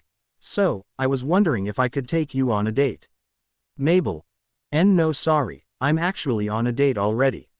Random guy. Oh come on, I bet I'm better than him. He says as he starts to get closer to Mabel. Mabel. No, I'm not going with you. She says as she back away, clearly uncomfortable. Random guy. Come on, I'll show you a good time, especially in bed. Mabel. No, leave me alone, she says as she bumps into a wall. The guy has Mabel against the wall. Random guy. Well, I want asking. He says as he grabs Mabel's wrist. Mabel. Let me go. She says as she tries to pull her hand away from him. Random guy. Shut up or I'll make you. He says as he pulls out a gun. Mabel sees the gun and is scared. Mabel. Please, let me go. Random guy. This is your last warning, shut up or I'm putting a bullet in your head. Mabel is scared but remembers Izuku is here. Mabel. Izuku, help me. Random guy. Who the FK is Izuku? As he says that, he is shoved into a wall. Random guy. What the FK? The guy looks up and sees Izuku standing there, shirtless. Izuku. Are you okay, Mabel? He says as he starts to check her. Mabel. I am fine Izuku, watch out. She shouts as she sees the guy aiming his gun at Izuku. Random guy. You son of a bitch. He shouts at Izuku as he pulls the trigger. But thanks to Izuku's danger sense, he grabs Mabel and dodges the bullet. Izuku gets away from the guy and lets Mabel go. Izuku. Stay here, Mabel. He says as he is about to run off. Mabel. Izuku, wait. But she doesn't get a chance to say anything because Izuku is already gone. Mabel. Please be careful, Izuku. We see Izuku as he just arrived back to the guy. Random guy. How are you so fast? Izuku. That's not you concern, criminal. He says as Izuku takes a stance. Izuku. Now drop the gun or I will take you down. Random guy. Tisk, why should I? He shouts as he aims the gun at Izuku. Izuku. You don't want to wake up with broken bones, do you? He says as he glares at the guy. The guy feels a chill go down his spine and two hands the gun. Random guy. Whatever. He shouts as he starts to shoot at Izuku. Izuku dodges the bullets and moves closer to the guy as he does. As he is close enough, he shoulder tackles the guy into the wall. The guy falls on the floor and aims the gun at Izuku, but Izuku kicks the gun out of his hand. The guy tries to kick Izuku's knee but Izuku avoids it and kicks his leg. The guy screams in pain and holds his leg. The guy looks up to Izuku one last time before getting his face stomped into the wall, getting knocked out. The citizens that were watching come out of cover and start to call the police. Izuku kicks the gun away from the unconscious guy and as he does, Mabel tackles him into a hug but Izuku catches her. Mabel. Izuku, are you okay? Izuku. I'm fine Mabel, but are you okay? Mabel. I was scared, but I think I'm okay. Izuku. Good, I'm sorry I didn't hear you sooner. Mabel. It's okay, I'm just glad you saved me. She says as she puts her face in his chest. Mabel. Thank you so much Izuku. Izuku. Why you're welcome Mabel. He says as he hugs her back. As they are hugging, Mabel realizes Izuku is shirtless and blushes. Mabel. You Izuku. Izuku. What? He says as he looks down. He sees Mabel is blushing and then realizes he is shirtless. Izuku's shocked face He breaks the hug and goes back into the changing stall. He come back out with a shirt and they both just stand there awkwardly. Izuku. Well, I think it's time we go home. Mabel. Why yup. And they both begin to leave the store. Cashier. Wait, you still have to pay. He says as he runs up to Izuku and Mabel. Izuku's shocked face right I'm sorry I forgot. Cashier. It's okay, just pay for the clothes. Izuku nods and pays the cashier. Cashier. Thank you, and thank you for stopping that guy.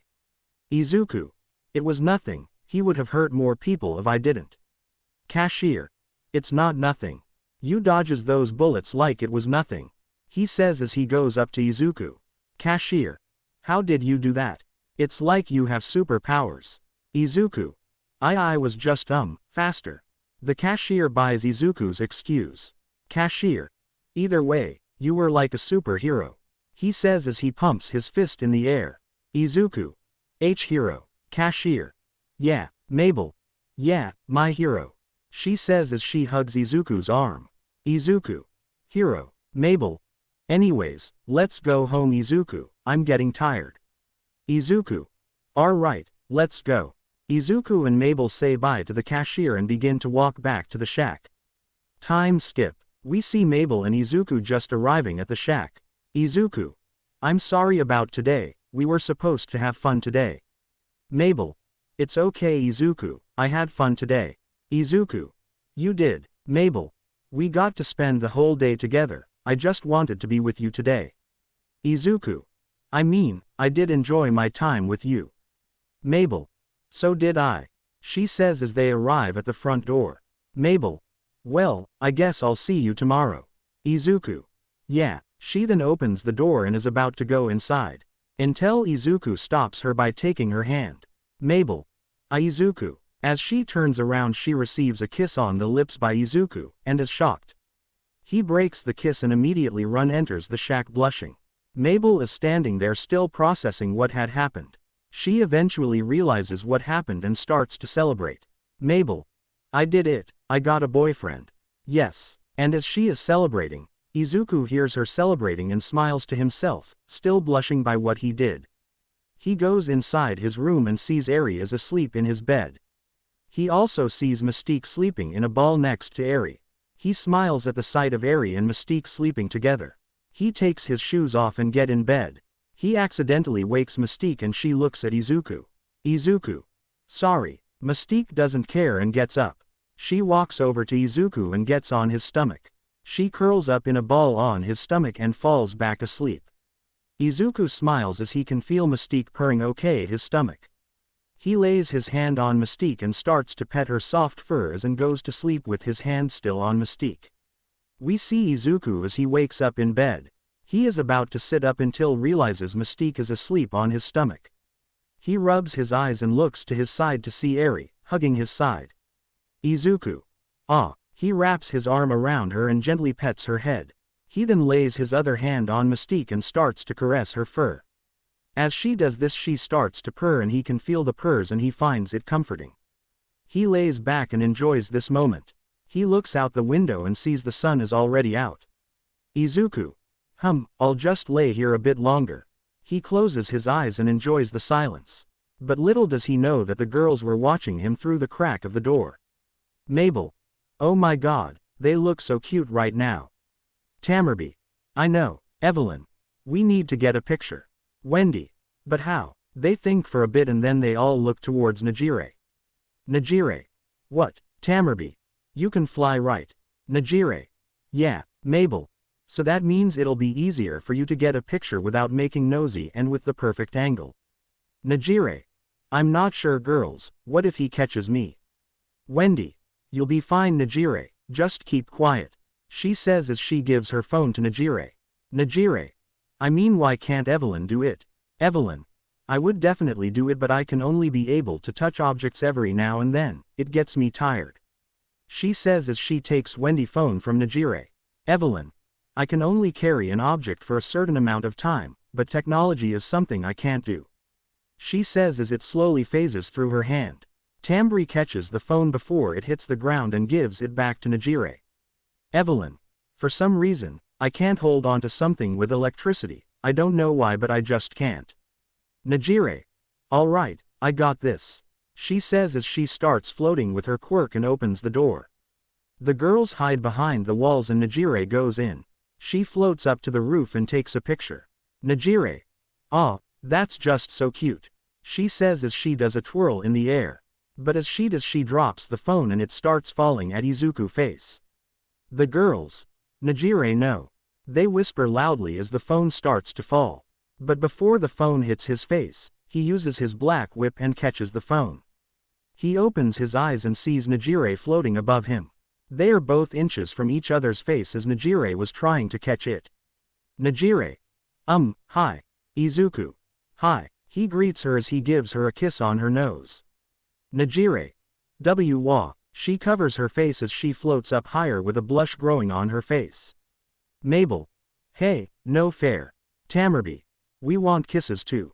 Wendy. Yeah, Evelyn. And cuddles. Wendy. Yeah, Izuku.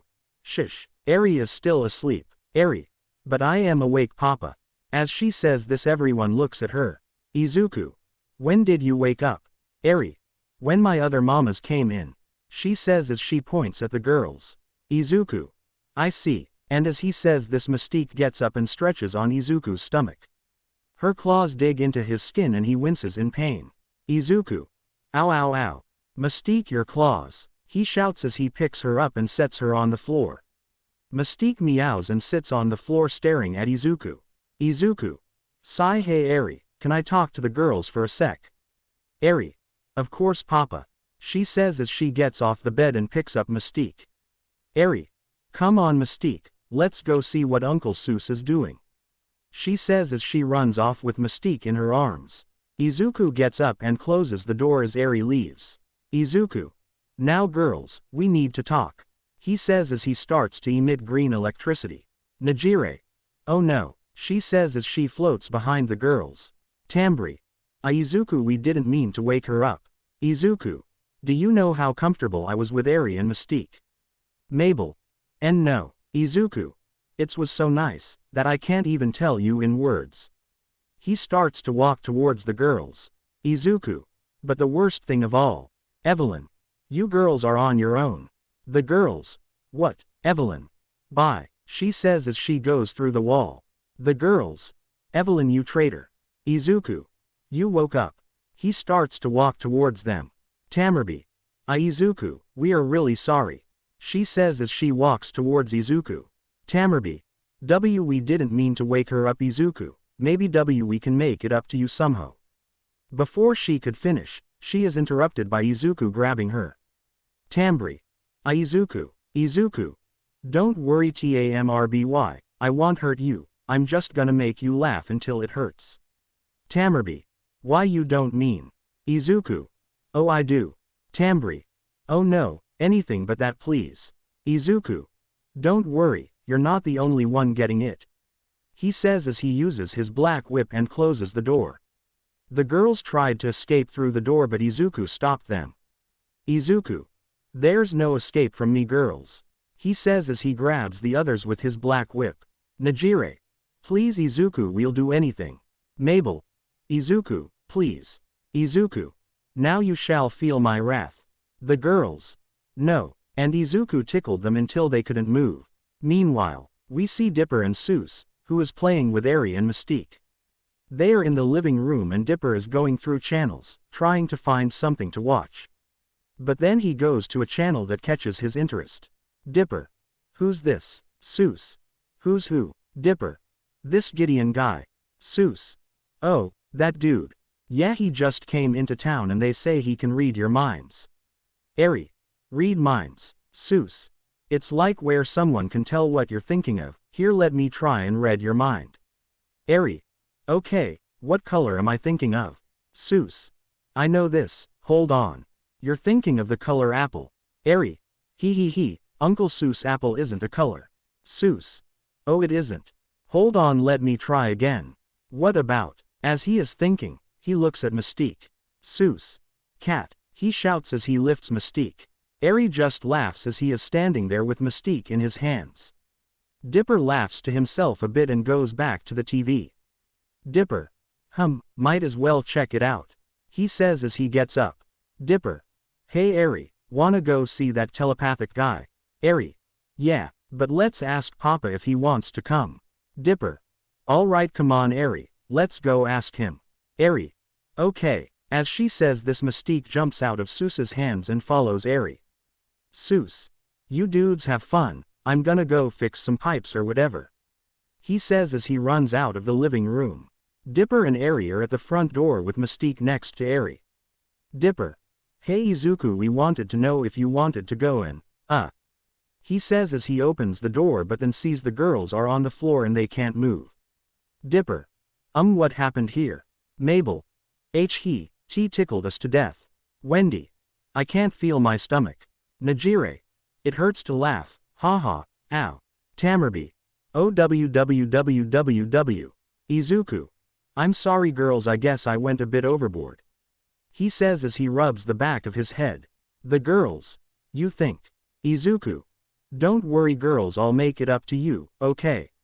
He says as he starts to give each and one of them kiss on the lips. Izuku.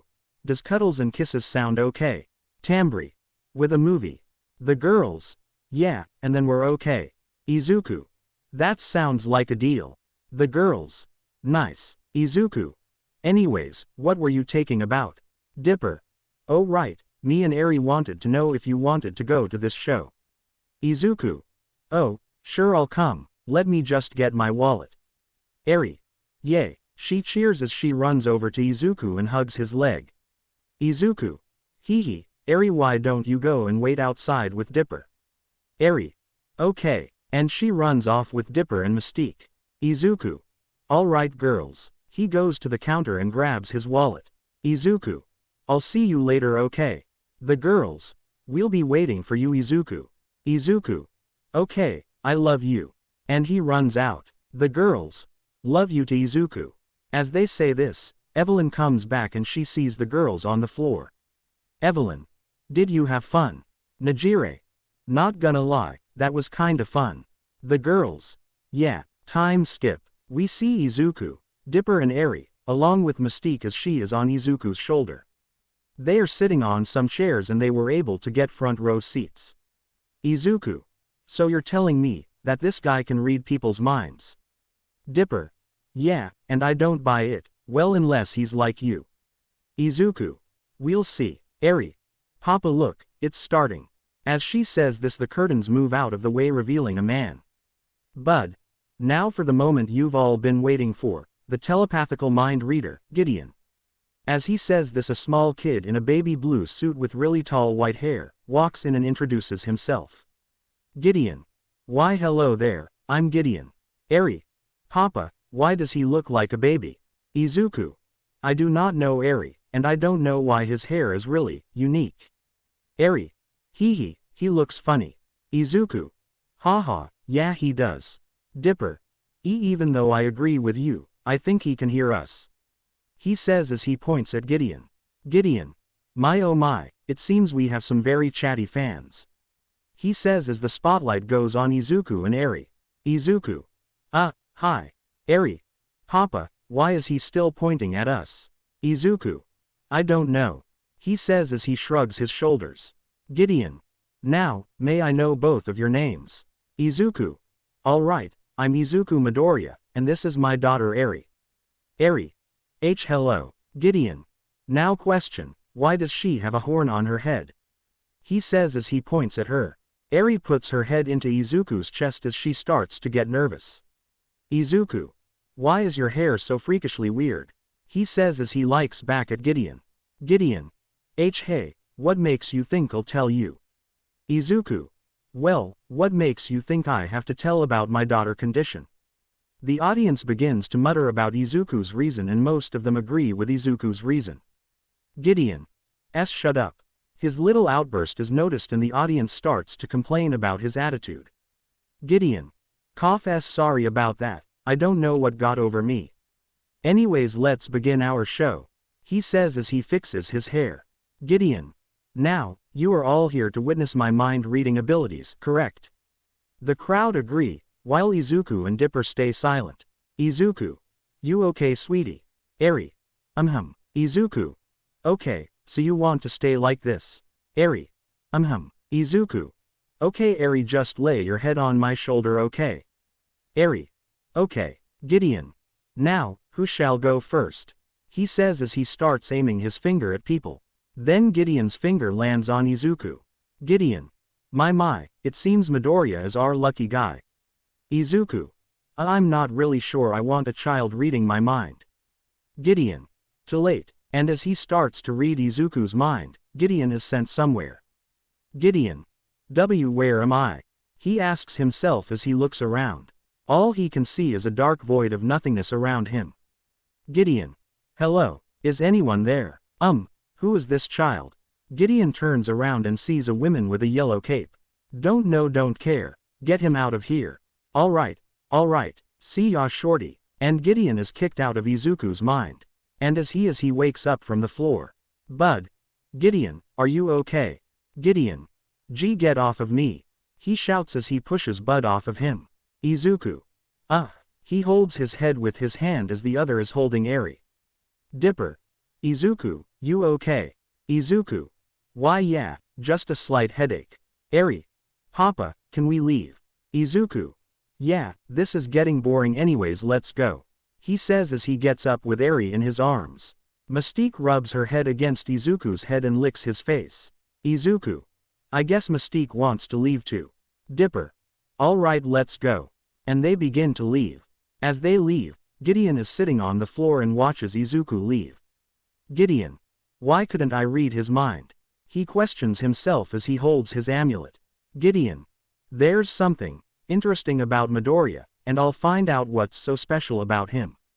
And his amulet starts to glow. Gideon. I will. Bud. You'll what? Gideon. Shut up, I am doing a self-monologue. Bud shocked face okay. Meanwhile, Izuku is wondering what had happened.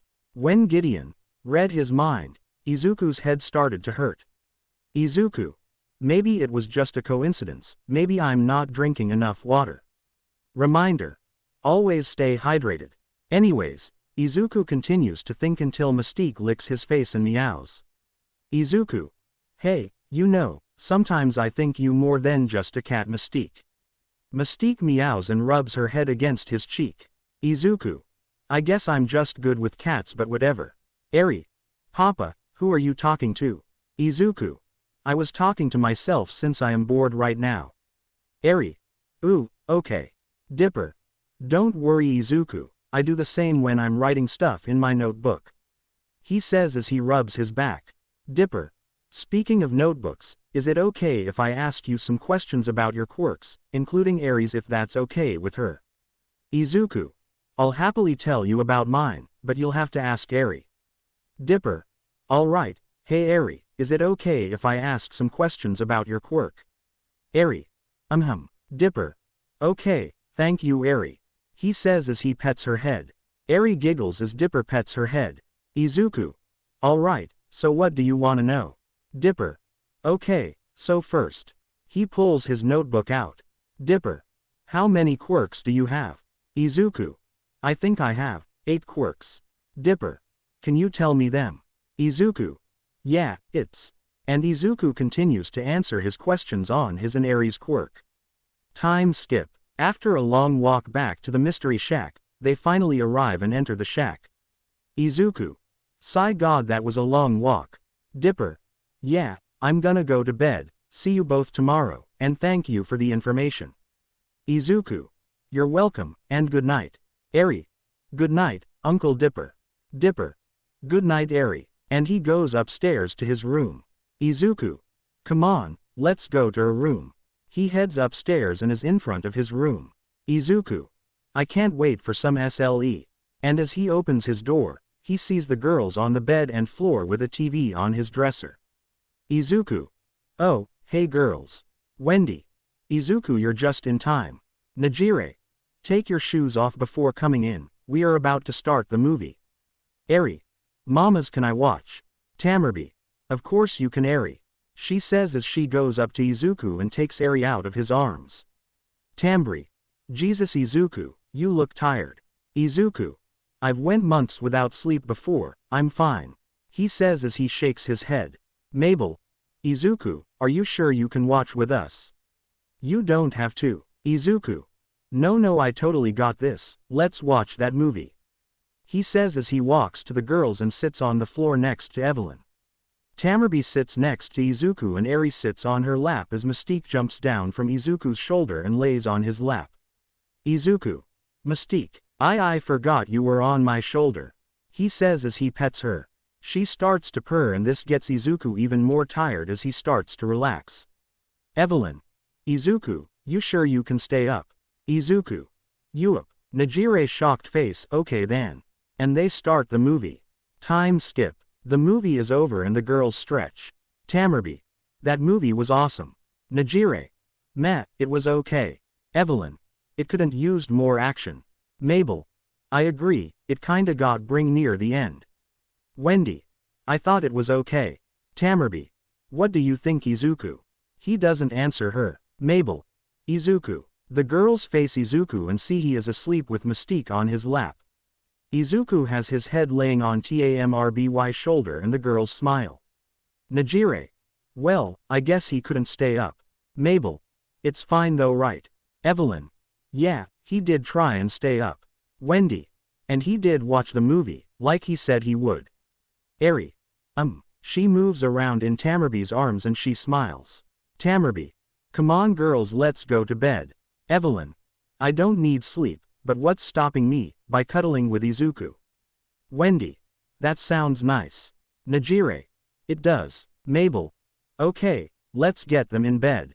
After some teamwork, they eventually get Izuku and Eri in bed. Tamerby. Alright girls, let's get comfortable. Mabel. On it. She runs out of Izuku's room and a millisecond later, she comes back in a full-body pajama. It's pink and has a shooting star on it that looks like it was stitched on. Wendy. That was quick. Mabel crawls in the bed and holds onto Izuku and Eri. The girls get comfortable and crawl in bed with Izuku. Evelyn teleports away and back with an oversized shirt on. She gets in bed and cuddles with Izuku. With the girls now comfortable, they start to fall asleep. They have Eri laying on Izuku as they cuddle with Izuku. And before they go to bed they all give Izuku a kiss on his lips, one by one. The girls. Good night Izuku. And as they say that they all fall asleep. Meanwhile, we see Mystique as she jumps to the roof of the shack. She then turns to a ood of smoke and transforms. She turns into a girl and is sitting on the edge of the rooftop. She has yellow eyes and is wearing a black oversized shirt. She is also wearing shorts. She has cat ears and a black tail. Mystique. One day Izuku, I will show you my true form. She says as she looks up to the sky. Mystique. One day, she says as she smiles with a small blush. Meanwhile, again, we see Gideon as he is in his room and is on his desk. He is trying to think about what had happened with when he tried to read his mind. Gideon. Is the amulet broken? He looks at it and it's fine. Gideon. Grr, what went wrong? He says as he gets up and throws his chair at the wall. Suddenly Gideon remembers something. Gideon. There were people in his mind and they kicked me out of his mind. He goes to his desk and pulls out a journal that has a golden hand print on it with the number 2 on it. He goes through the journal and finds nothing about what happened. Gideon. Maybe he knows something, and if he does I will get him to tell me. He says as his amulet starts to glow. Gideon. Even if it costs someone their life. And he starts to laugh maniacally. Bud. Hey Gideon, do you want some ice cream? Gideon. No, get out. Bud shocked face okay. And he closes the door. And Gideon turns around and starts to laugh maniacally again. We starts this chapter off as we see Izuku sleeping. While he is sleeping we see him wake up in a dark area. He looks around and sees nothing but darkness. He tries to talk but can't. He looks down and sees he is covered in a dark green cloud. Izuku. Where am I? You are in your mind. He looks around, wondering who said that. Izuku. Wait, you can hear me. Well, we are in your mind. Izuku. Oh, right, but who are you? Nana. It's me, Nana Shimura, the 7th user of One for All. Izuku. Nana. Nana. Yes, it's me, do you remember? She says as she walks up to him. Izuku. Oh, I remember now. But, why are you taking to me now? Nana. I've been trying to reach you for so long, but something here was making it difficult too. Izuku. So something here is stopping you from taking to me. Nana. Yes, and I think I know what it is. She says as she sits down in front of him. Nana. Do you remember that child that tried reading your mind? Izuku. Yeah, he sucked at it though. Nana. He did enter your mind, but we stopped him from reading your mind. Izuku. So that's why my head was hurting. Nana. Yes, but we saw something he had. It was some sort of amulet around his neck, but it's not a normal amulet. Izuku. Wait, I think I know what you're saying. Nana. Yes, the amulet is what is causing the problem. Izuku. So, do I have to destroy it? Nana. Yes, it is the only way. Izuku. Okay, but how do I get it? Nana. That is something you will have to find out. Izuku. But, where are the other predecessors? You said, we stopped him, but where are the others? Nana. Izuku. The other predecessors have faded away. Izuku. What do you mean? Nana. The amulet is not only making it hard to talk to you, but it's also destroying us. Izuku. Are you saying the other predecessors are gone? Nana. Yes, they used the last of their energy to help me speak to you. Izuku. Wait, so that means, you're gonna fade away too? Nana. Yes, I don't have much time, Izuku, you must hurry. Izuku. Okay, I'll destroy the amulet if it means you survive. Nana. Okay, please hurry, Izuku. She says as she holds Izuku's cheek. Izuku. Nana, what are you doing? Nana. Good luck, Izuku. She says as she kisses his forehead. Izuku wakes up and sits up in bed, breathing heavily. This wakes the girls up and they see Izuku. Tambri. Izuku, what's wrong? Izuku. I need to go do something real quick. He says as he gets out of bed. Najire. What? Where are you going? As she asks, Izuku goes to his closet and pulls out his hero costume. Izuku. A predecessor of One for All talked to me, and I need to save her. He says as he starts to put it on. Wendy. What are you talking about? Izuku. I'll explain it later. He says as he has his hero costume on. As he runs out, Evelyn gets in the way. Evelyn. Izuku, what is going on? Izuku. I'm sorry, Evelyn, but I have to hurry. He says as he runs past her. Evelyn. You better have a good reason when you get back, Izuku. Izuku. I will. Izuku runs to Dipper's rooms and kicks the door open. Izuku. Dipper. Ah, he screams as he falls off the bed. Dipper. What the heck, Izuku? Izuku. I'm sorry, but I need your help. Dipper. Okay, what this it? He says as he gets up. Izuku. Do you know where Gideon lives? Dipper. Why would I know that? Izuku. I don't know, you're really smart, so I assumed you did. Dipper. Sigh, well, if I has to guess, then I would look around town. he says as he goes to the window. Dipper. Try checking a house, he looked rich when we went to his show. So look for a building that looks like a rock person would live in. Izuku. Alright, thanks for the help, he says as he opens the window and jumps out of it. Dipper. You're welcome Izuku. And Izuku Spider-Man's his way through the forest, into town. Time skip. After some searching, Izuku ends up at a big white house. Izuku looks through the windows and eventually finds Gideon's room. He looks in the room and sees the amulet around Gideon's neck. Izuku opens the window and crawls in. Izuku. Okay, destroy the amulet and you'll save Nana. You got this Izuku. He walks over to Gideon and sees the amulet. He goes to grab it but Gideon wakes up. Izuku. Uh-oh, Gideon. What the whoa are you? Izuku. Crap. He tries to grab it but Gideon uses his telekinesis and pushes Izuku. Izuku crashes into the desk and a book falls on his head. The lands on his lap and sees a gold handprint on it. Izuku. Wait, that looks like the book Dipper has, he says as he picks it up. Gideon. Drop that, he says as he grabs the book with his telekinesis. He pulls the book toward him and grabs Izuku as well. Gideon. I'm not gonna ask again, who are you? Izuku. How is he doing this? Izuku looks to Gideon and sees the amulet glowing. Izuku. It's the amulet. Gideon then throws Izuku at a wall. Izuku crashes through it and ends up outside. Izuku. How do I get to him? He keeps grabbing. Izuku says as he jumps to the roof. Gideon. Where are you? He says as he runs outside, with the book. Izuku. Okay, I gotta be stealthy, he says as he goes into the shadows. Izuku. It's too bright out. I gotta turn the lights off, he says as he goes to destroy the lights. Izuku. I hope that have insurance. One by one the lights get destroyed, making it harder to see for Gideon. Gideon. Damn it, where are you?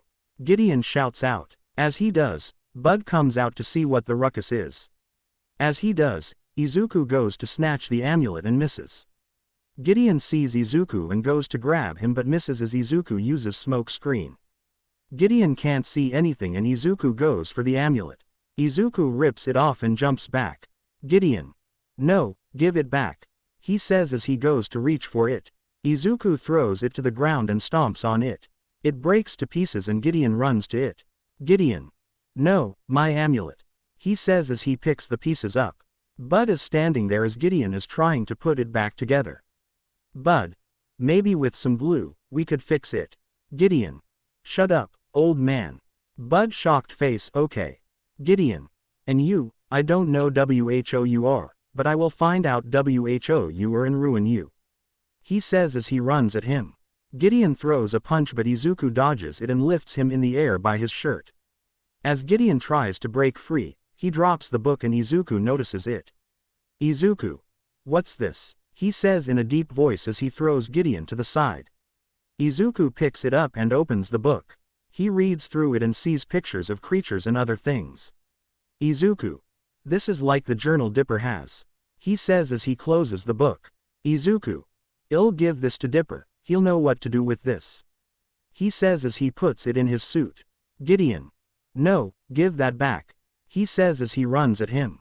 Gideon throws a rock at him but Izuku dodges it. Izuku uses Black Whip and lifts Gideon to the roof. He places him there and runs off. Before Izuku escapes, Bud takes a picture of Izuku with his phone and puts it away. Gideon.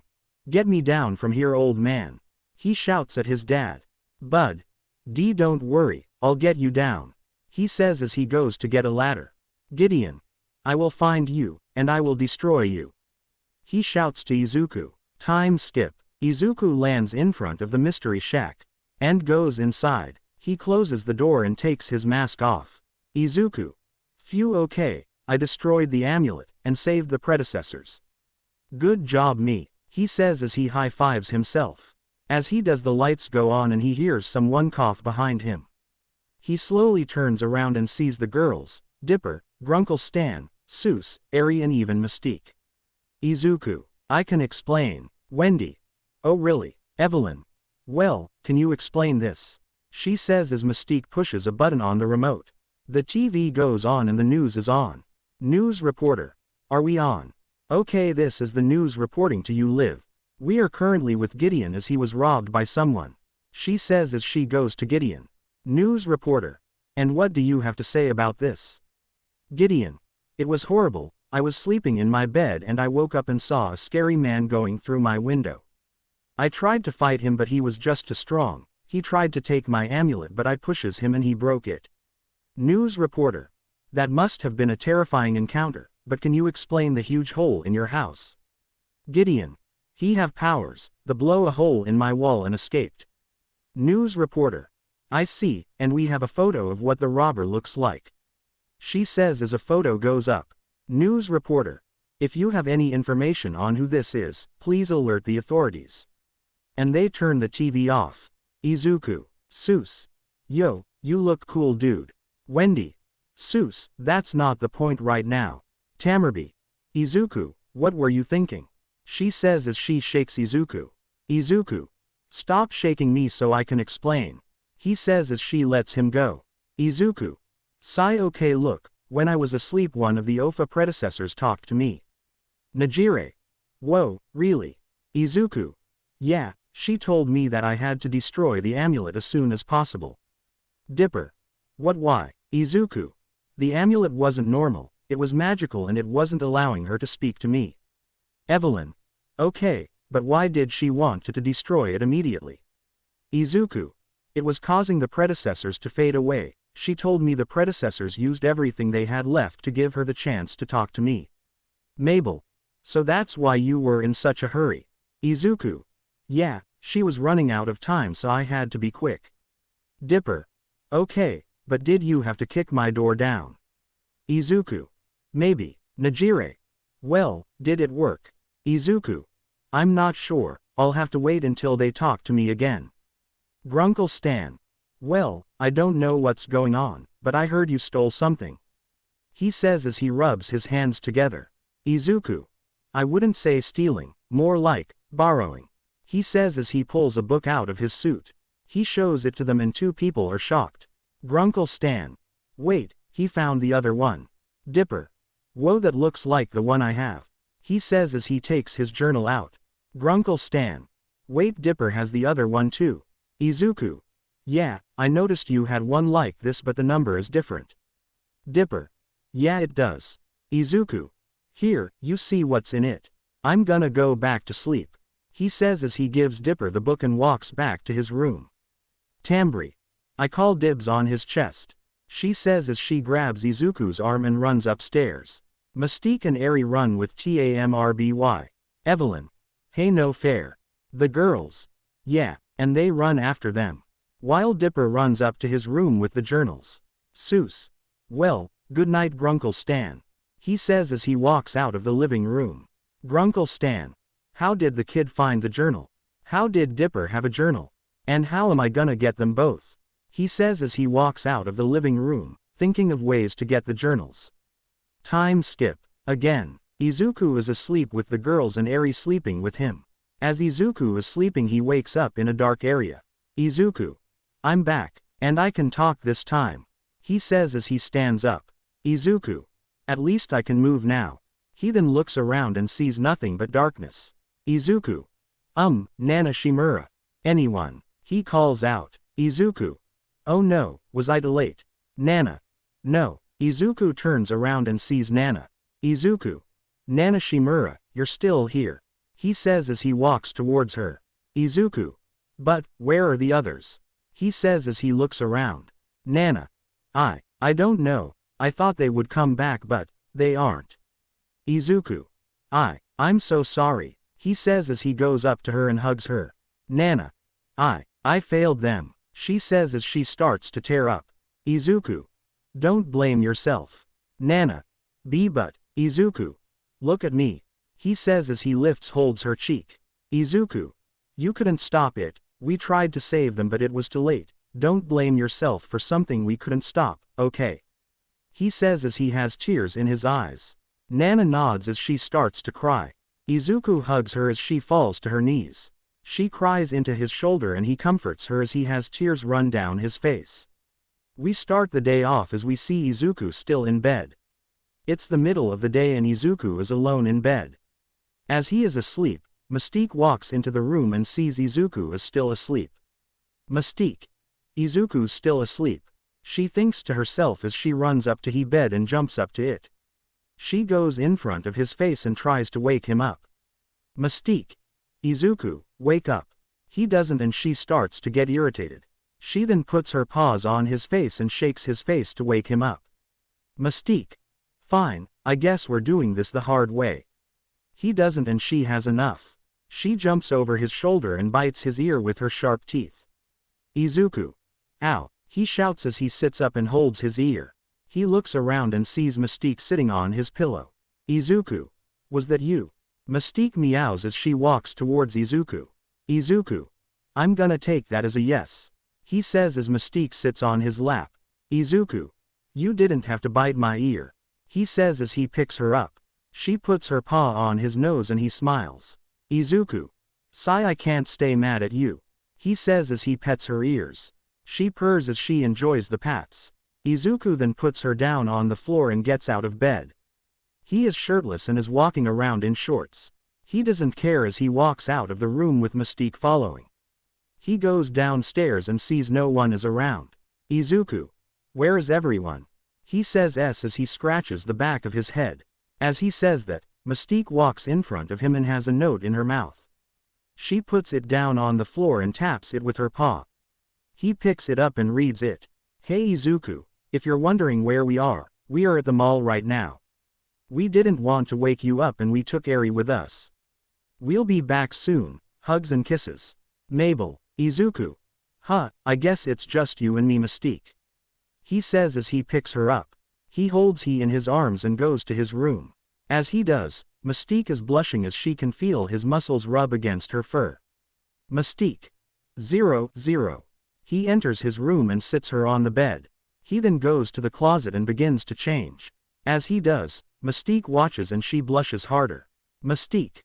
0. Oh wow. She thinks to herself. He finishes changing and sees Mystique watching him. Izuku. You know, I would feel extremely embarrassed about you watching. But you're a cat so it's fine. He says as he picks her up. Izuku. Now, let's go watch some TV. He says as he leaves his room. He goes into the living room and sits down with her on his lap. He then turns on the TV and watch it as he pets her. She begins to purr and she lays down on his lap. Izuku. This is nice. He says as he continues to pet her. Time skip. The TV is still on as Mystique is still laying on Izuku's lap. But she then realizes Izuku stopped petting her. She looks up and sees Izuku is asleep. She is about to try and wake him up but decides to watch Izuku a bit. She thinks he looks cute while he's asleep and decides to get a closer look. She goes into her human form and is sitting on his lap. She is facing Izuku and holds his face in her hands. Mystique. How can you look so cute without even trying? She asks as she inspects him. As she does she decides to do something. Mystique. He won't mind if I do this, right? She tells herself as begins to move closer to his face. Mystique. Just a quick kiss, he won't even notice. And she gives him a kiss on the lips. She is about to break it but for some reason she doesn't as she enjoys the kiss. She closes her eyes and runs her fingers through his hair as she continues to kiss his lips. But she doesn't notice Izuku waking up. He opens his eyes and sees a girl kissing him. He blushes hard and is super confused. Izuku. Who is she? He can feel her finger go through his hair and he kinda likes it. She opens her eyes and sees Izuku staring at her with a huge blush on his face. She blushes hard and breaks the kiss. Mystique. I am so sorry. She says as she gets off of Izuku. Izuku gets up and is facing her. Izuku. Who are you?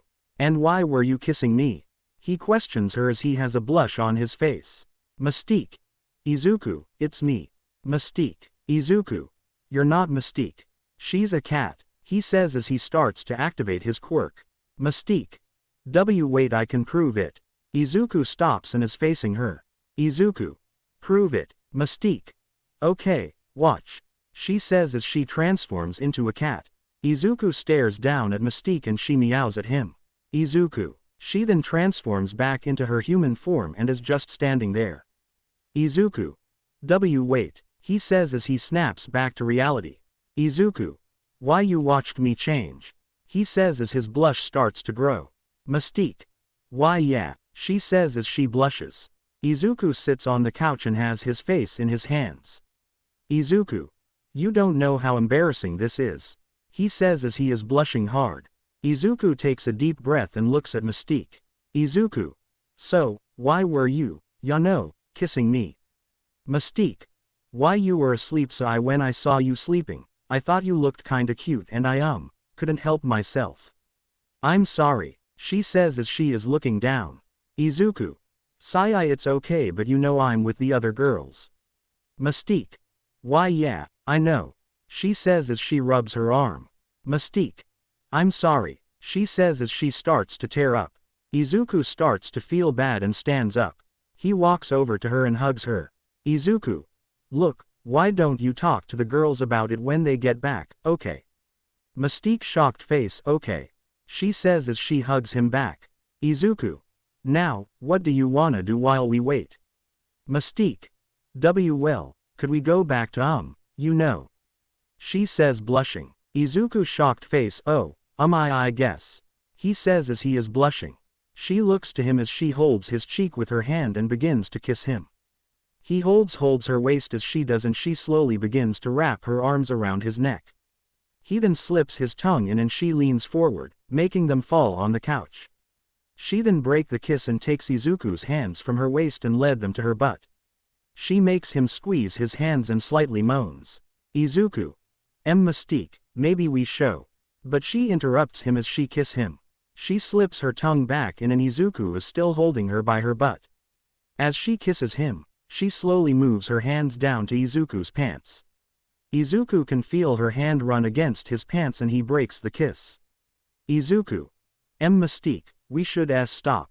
Mystique. And no, I waited so long for this, please let's keep going. She says as she holds his face. Izuku. At least not here. He says as he's blushing hard. She smiles as she kisses him on the cheek. Izuku gets up still holding her as she wraps her arms and legs around Izuku. She then continues to kiss Izuku as he carries her to his room. He enters his room and closes the door, locking it in the process. And they both begin to do the deed together. Time skip. After they had the best day of their lives, we see them laying in bed together. They are both under a blanket as Mystique is laying on Izuku.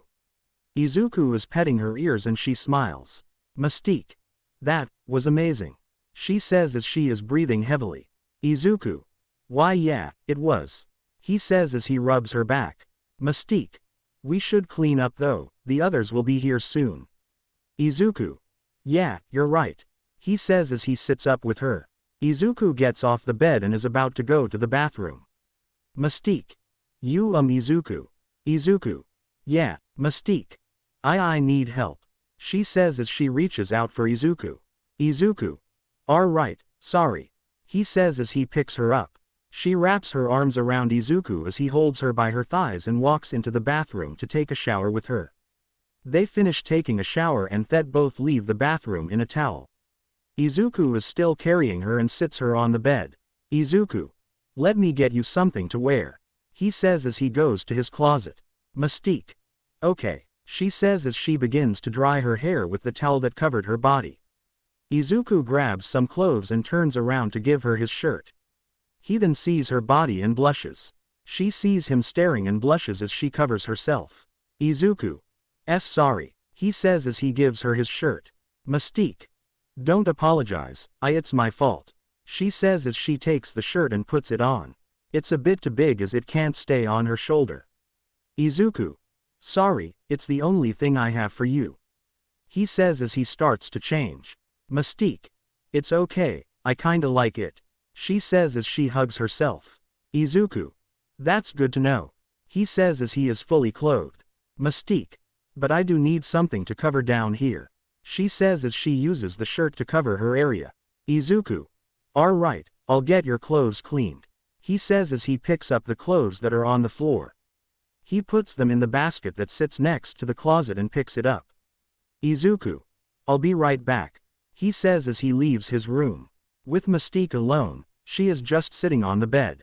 She sees the TV and goes to UN it on. She tries to look for the on button but can't find it. Mystique. I guess I gotta look for the remote, she says as she starts to look around. She searches everywhere in the room but can't find it. Mystique. Maybe it's under the bed, she tells herself as she looks under it. As she does, Izuku comes back and sees Mystique's area.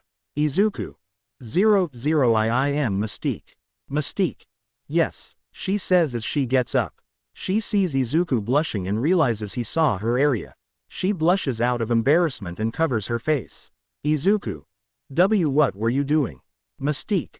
I was looking for the remote, she says as she moves her hands away from her face. Izuku. It's up here, he says as he goes to the TV. The remote was sitting on top of the TV and he turns it on. Mystique. How did I not see that? Izuku. It's hard to see it since it's the same color as the TV. Mystique. Yeah, that makes sense, she says as she stands up and sits on the bed. Izuku. So, your clothes should be dry in a bit. Mystique. That's nice. Izuku. So, what do you wanna do now? Mystique. Let's watch a movie. Izuku. That sounds like a good idea, he says as he sits in the bed with her. As he is looking for a movie, she goes up to him and cuddles with him. He looks to her and wraps his arm around her. And she starts to purr in the comfort. Izuku. You can still purr. Mystique.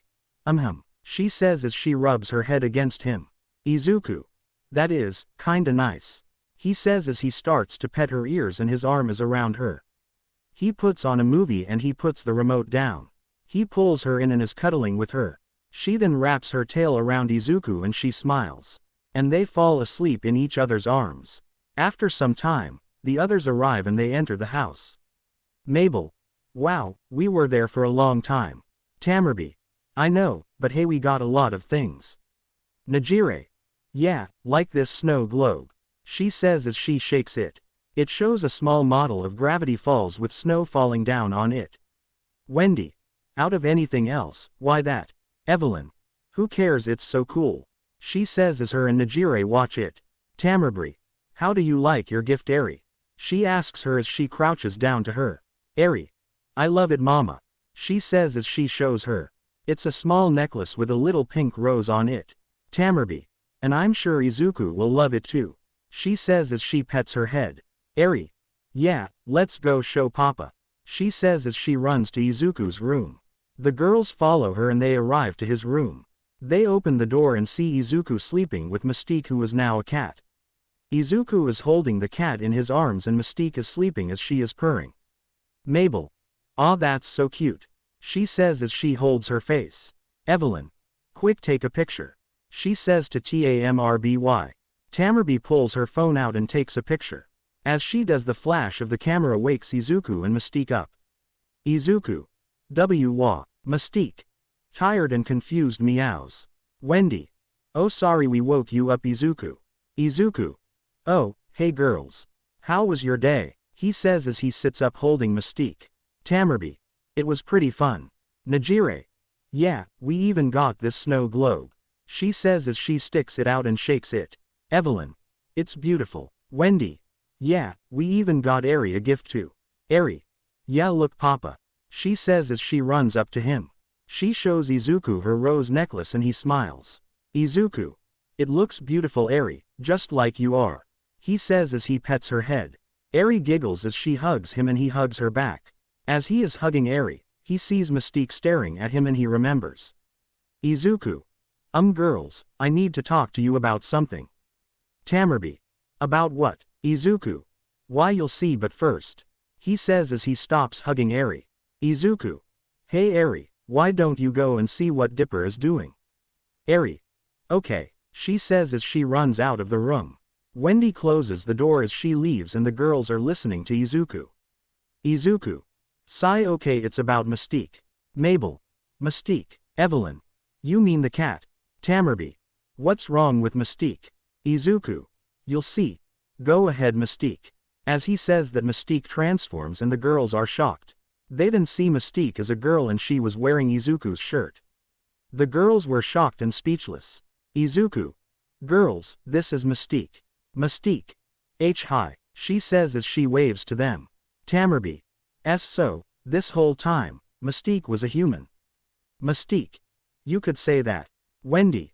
So, when did you find out about her? Izuku. A few hours ago. Evelyn. Wow, this is interesting. She says as she circles around Mystique. Najire. Wow, you still have your cat ear and tail. She says as she holds her tail. Mystique. Please don't touch my tail. She says as she takes her tail away from her. Najire. Oh sorry, Mystique. It's okay. Tamerby. Well, this is a surprise. Izuku. Anyways, she wanted to talk to you girls about something. Tamerby. Oh, well wait, did you want to talk to us about Mystique? Mystique. You well I wanted to know if I could join your, Mabel realizes what she's asking. Mabel. Oh you wanna join the harem right? Mystique. Why yeah, Mabel. Okay, let me and the girls talk for a moment. She says as she leads Mystique out of Izuku's room. Mabel. So wait right here until we are done. She says as Mystique is out the door. Mystique shocked face okay. She says as Mabel closes the door. Mabel. Okay girls, what do you think? Wendy. Well, I don't really see why not. Evelyn. She seems pretty nice. Najire. Yeah I like her. Tamerby. Sure. Mabel.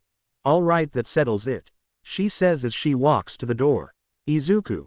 I am just gonna act like I'm not here. He says as he gets in bed and goes under the blanket. Mabel opens the door and lets Mystique back in. Mabel. Me and the girls talked and we all agreed that you can join the harem. Mystique. Really? Wendy. Yup, you just gotta share him with us. Mystique. Oh thank you. She says as she hugs Mabel. Mabel. You're welcome. She says as she hugs her back. Tamerby. Well, I'm tired and I wanna sleep. Najire. Same but, where's Izuku? As she says this the girls look around and see Izuku sitting on the bed with a blanket covering him. The only thing they can see is Izuku's face poking out of the blanket. The girls stare at him as he stares back. Izuku. What, is there something on my face? He says as he touches his face. But the girls are staring at him cause they think that the way he looks wrapped up in a blanket with his head poking out is cute. They then run at him which scares the living shit out of him. They tackles him and he falls on the bed. The girls hug him as he is still wrapped in a blanket. Izuku. Gee girls I can't move. Tamerby. Shish, let's sleep. She says as she kisses Izuku on the cheek. Izuku shocked face okay. He says with a blush on his face. And they close their eyes as the girls fall asleep, holding Izuku. He just lays there with a blush on his face. He can't move so he just lays there. But at the same time he feels very comfortable as he can feel the girls hold him. He falls asleep with the girls and has a small smile on his face. As they are all asleep, Eri comes back and sees them sleeping on the bed. She walks up to them and crawls on the bed and lays on Izuku. She hugs Izuku and feels the girls hug her as well. She smiles and falls asleep with everyone in bed together. We start this chapter off as we see Mabel and Dipper walk up to Grunkle Stan. Mabel. Hey Grunkle Stan, wanna get some pancakes with us? Grunkle Stan. I would love to but I can't leave the shack with this guy here. He says as he points towards the guy, trying to find something in the shack. Izuku. You can go, I'll stay here Grunkle Stan. Mabel. You sure Izuku? Izuku. Yeah, just take Eri with you. Mabel. I will, she says as she gives Izuku a kiss on the cheek and goes to get Eri. Grunkle Stan. Alright kid once he finds something and leaves, close up the shack. He says as he gives Izuku the keys. Izuku. Okay Grunkle Stan. As Mabel comes back with Eri, Dipper and Grunkle Stan head to the car. Mabel. We'll be at the diner, meet us there when you're done okay? Izuku. I will, he says as he gives her a kiss on the cheek. Eri. Bye Papa. Izuku. Bye Eri I'll see you later okay? He says as he lets her head. Eri. Okay. Izuku. I'll see you girls later, be careful. Mabel and Eri. We will. They say as they leave. Izuku watches them leave and then turns to the guy holding two shirt. Tyler. Puma shirt or the panther shirt? Izuku. What about panda shirt? He says as he shows him the shirt. Tyler. Ooh, I like it, but do you have it in another color? Izuku. I think so, let me go check. Tyler. Okay, he says as Izuku leaves to check for another shirt. Time skip. After a long time of helping Tyler find something, we see Izuku arrive to the diner. He is about to open the door until the door opens and Dipper runs through it. Izuku. Dipper. Wait, where are you going? He asks Dipper. Dipper just keeps running, ignoring Izuku's question. Izuku. What happened? He asks himself as he goes into the diner. He looks around for Grunkle Stan, Eri and Mabel and sees them eating pancakes. He walks over to them and sits down next to Eri and Mabel. Izuku. Do you know why Dipper ran out of the diner? Mabel. Oh, well, he tried beating the manly tester but he failed. Izuku. Is he okay? Grunkle Stan. I'm sure he's fine. Sure, he's a wimp but I know he can take care of himself. Izuku. I don't know, he seemed pretty upset when he ran off. Mabel. I'm sure Dipper is okay, right? Izuku. I don't know, I'm gonna go look for him. He says as he stands up. Mabel. Okay, call me when you find him. Izuku. I will, he says as he walks off. But then he comes back and takes a bite from Mabel's pancakes. Mabel. Hey, my pancakes. Izuku laughs to himself as he runs off. Mabel. Sigh, I'm gonna get him back later. Eri. Hee, Papa's fast. Mabel. He sure is, anyways let's finish our pancakes. Eri. Okay, she says as she continues to eat her pancakes. Mabel is about to eat her pancakes until she sees Grunkle Stan staring at someone. She looks at who Grunkle Stan is staring at and sees Lazy Susan. Mabel. Hey Grunkle Stan, why are you staring at Lazy Susan? Grunkle Stan. What? I'm not staring. You're staring. Mabel. Wait a minute, do you like her? She asks in a teasing tone. Grunkle Stan. And no. And even if I did, she's way out of my league. He says as he looks toward her. Lazy Susan. Come on, spin, you stupid pie thing. Spin, she says as she kicks it. Grunkle Stan. What a woman.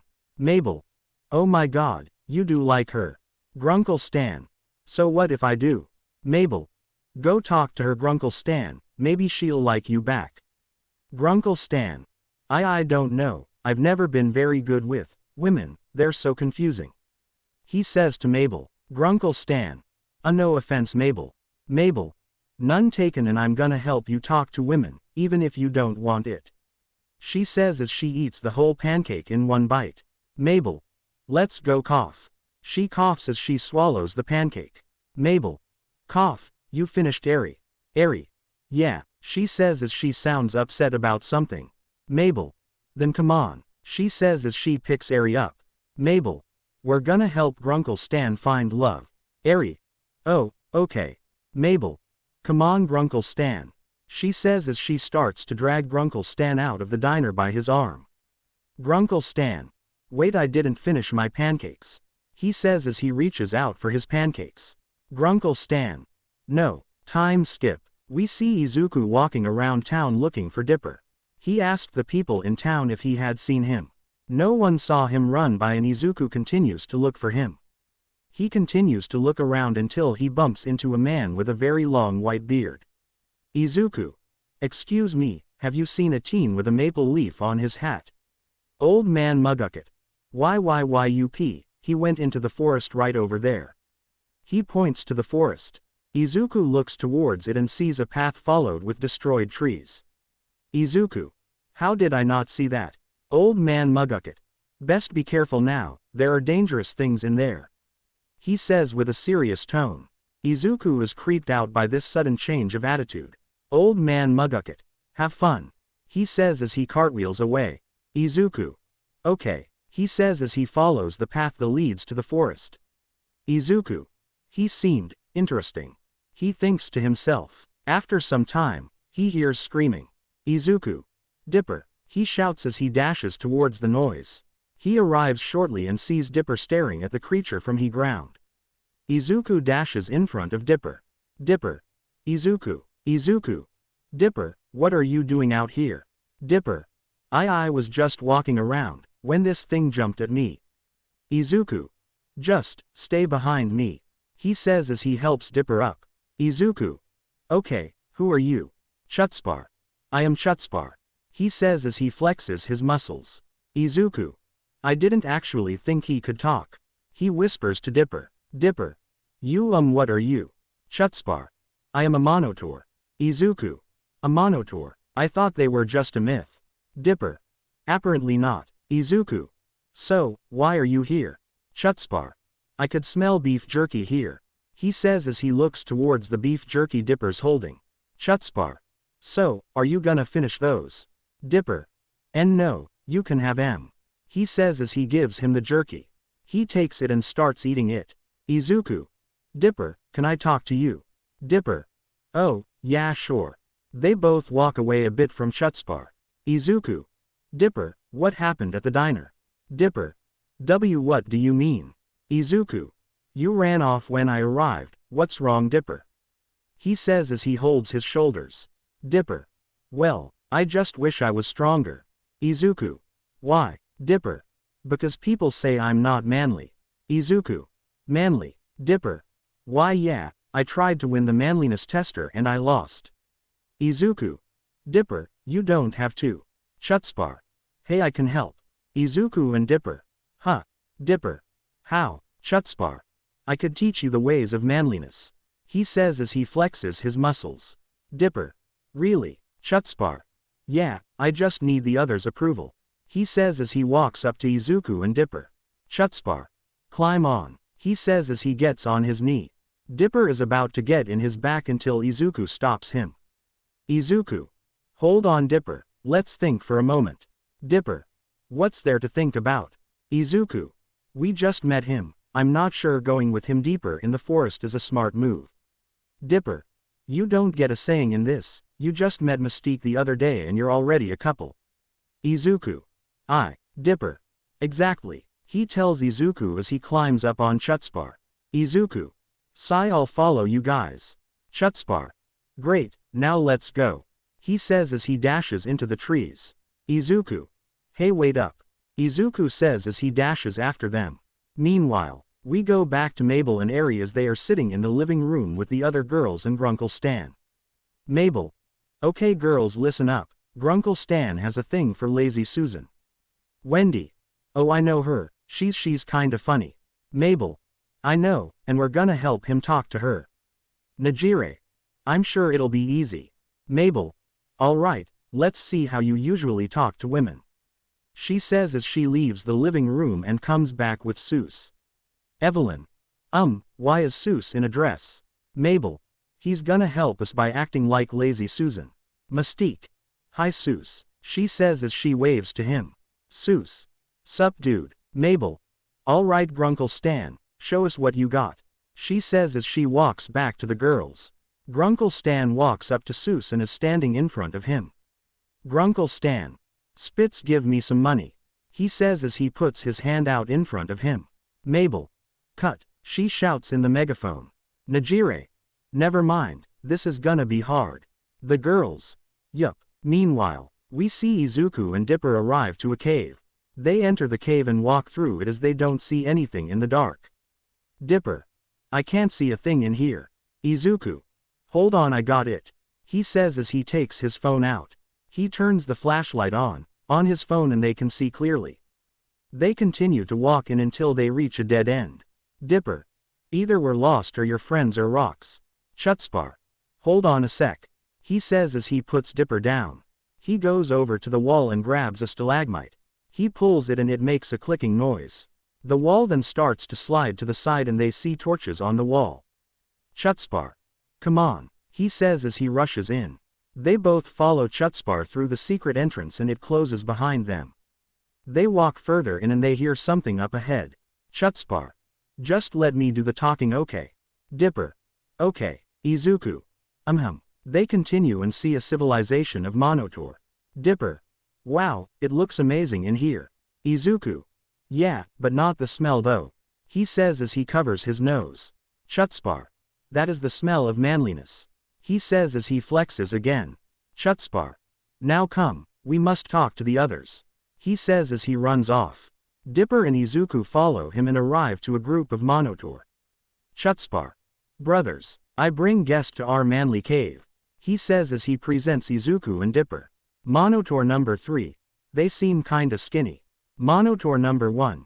Yeah, why did you bring these twigs here? Izuku. Twigs. Dipper.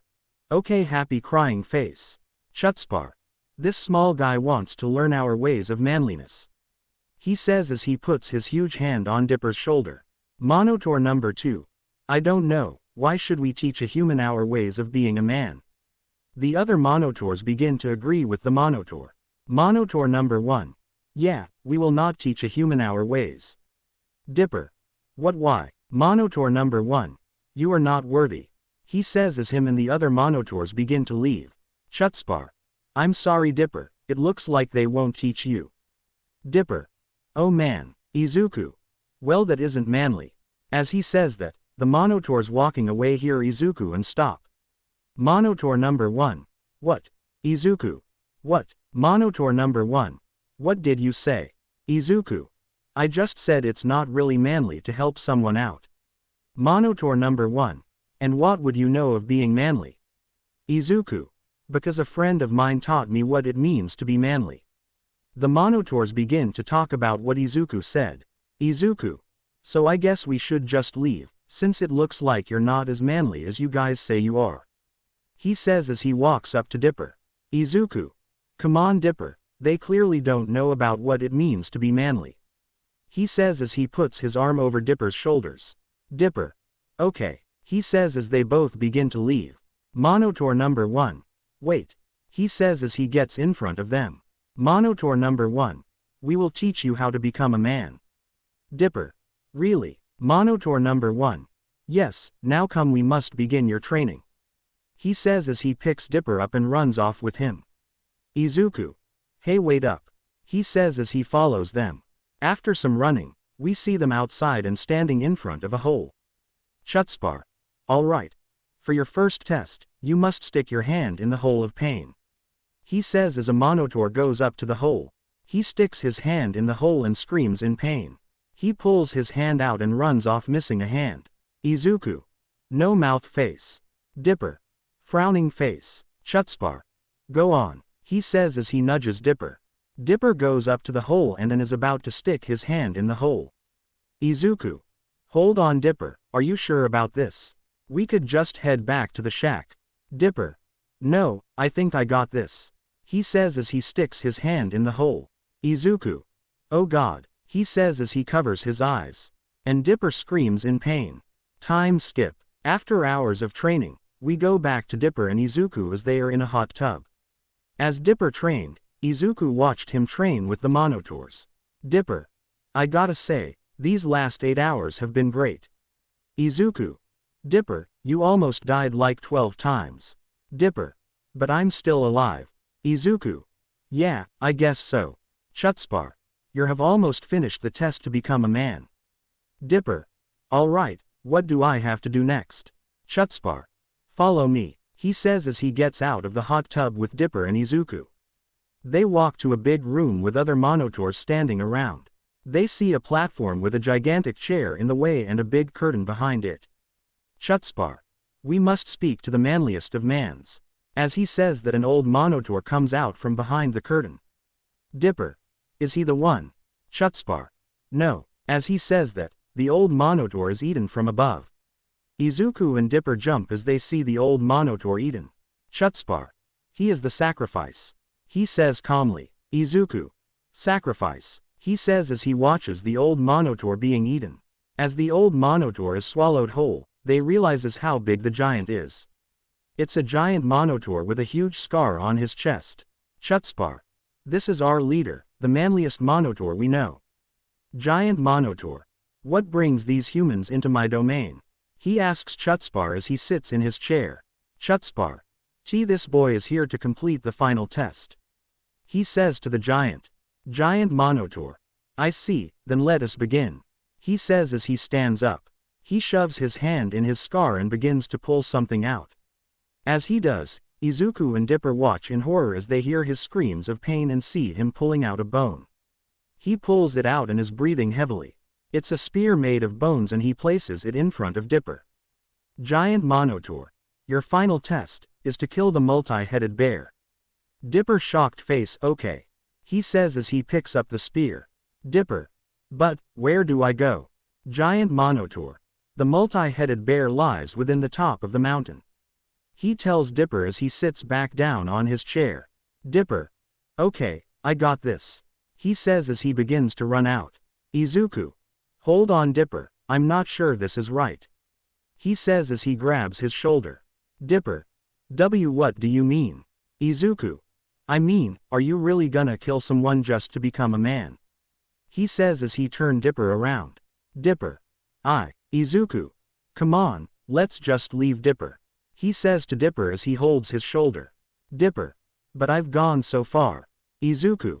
I know, but this doesn't feel right. Dipper. No, I'm gonna do it. He says as he takes Izuku's hand of his shoulder. Izuku. Then I'm going with you. He says to Dipper. Dipper. Okay, let's go. He says as he runs off with Izuku. Meanwhile, we go back to the girls who are exhausted. They tried everything to help Grunkle stand but nothing seemed to work. Mabel. Why is nothing working? She asks herself as she is on the floor with the other girls. Wendy. Face it Mabel, Grunkle Stan is unfixable, just like that pie spinny thing. Mabel. Oh wait, I got an idea. She says as she gets up off the floor. Mabel. Grunkle Stan follow me, and leave your pants here. Grunkle Stan. With pleasure. He says as they both run out of the shack. Evelyn. Well, what now? Najire. Movie. Mystique. That sounds like a good idea. She says as they get up. Tamerby. Izuku's room. The girls. Yup. They say as they go to his room with Eri. Meanwhile, as they traveled, Izuku tried to change Dipper's mind about this but Dipper didn't listen to him. They arrive at the top of the mountain and see a cave entrance. They go in and look around but don't see anything due to the darkness. Dipper. Izuku, can you use your flashlight? Izuku. Yeah, sure. He says as he takes his phone out. He turns the flashlight on and moves the light around. Izuku. Dipper, let's just go back to the shack. Dipper. No, if I have to kill someone to become a man, then I will. Izuku. Dipper, do you not hear yourself? He says as he looks towards Dipper. Izuku. You're gonna kill someone, just because those monitors say to. Dipper. Yes, you weren't there when they all laughed at me. Izuku. What do you mean? Dipper. When we were at the diner, we were getting pancakes but we couldn't afford it. He says as we start to see a flashback. Flashback. Dipper. Don't worry guys, pancakes are on me. He says as he cracks his knuckles. Grunkle Stan. Oh yeah, and how are you gonna get us some pancakes? Dipper. I'm gonna win that manliness tester. Grunkle Stan. Manliness. Mabel.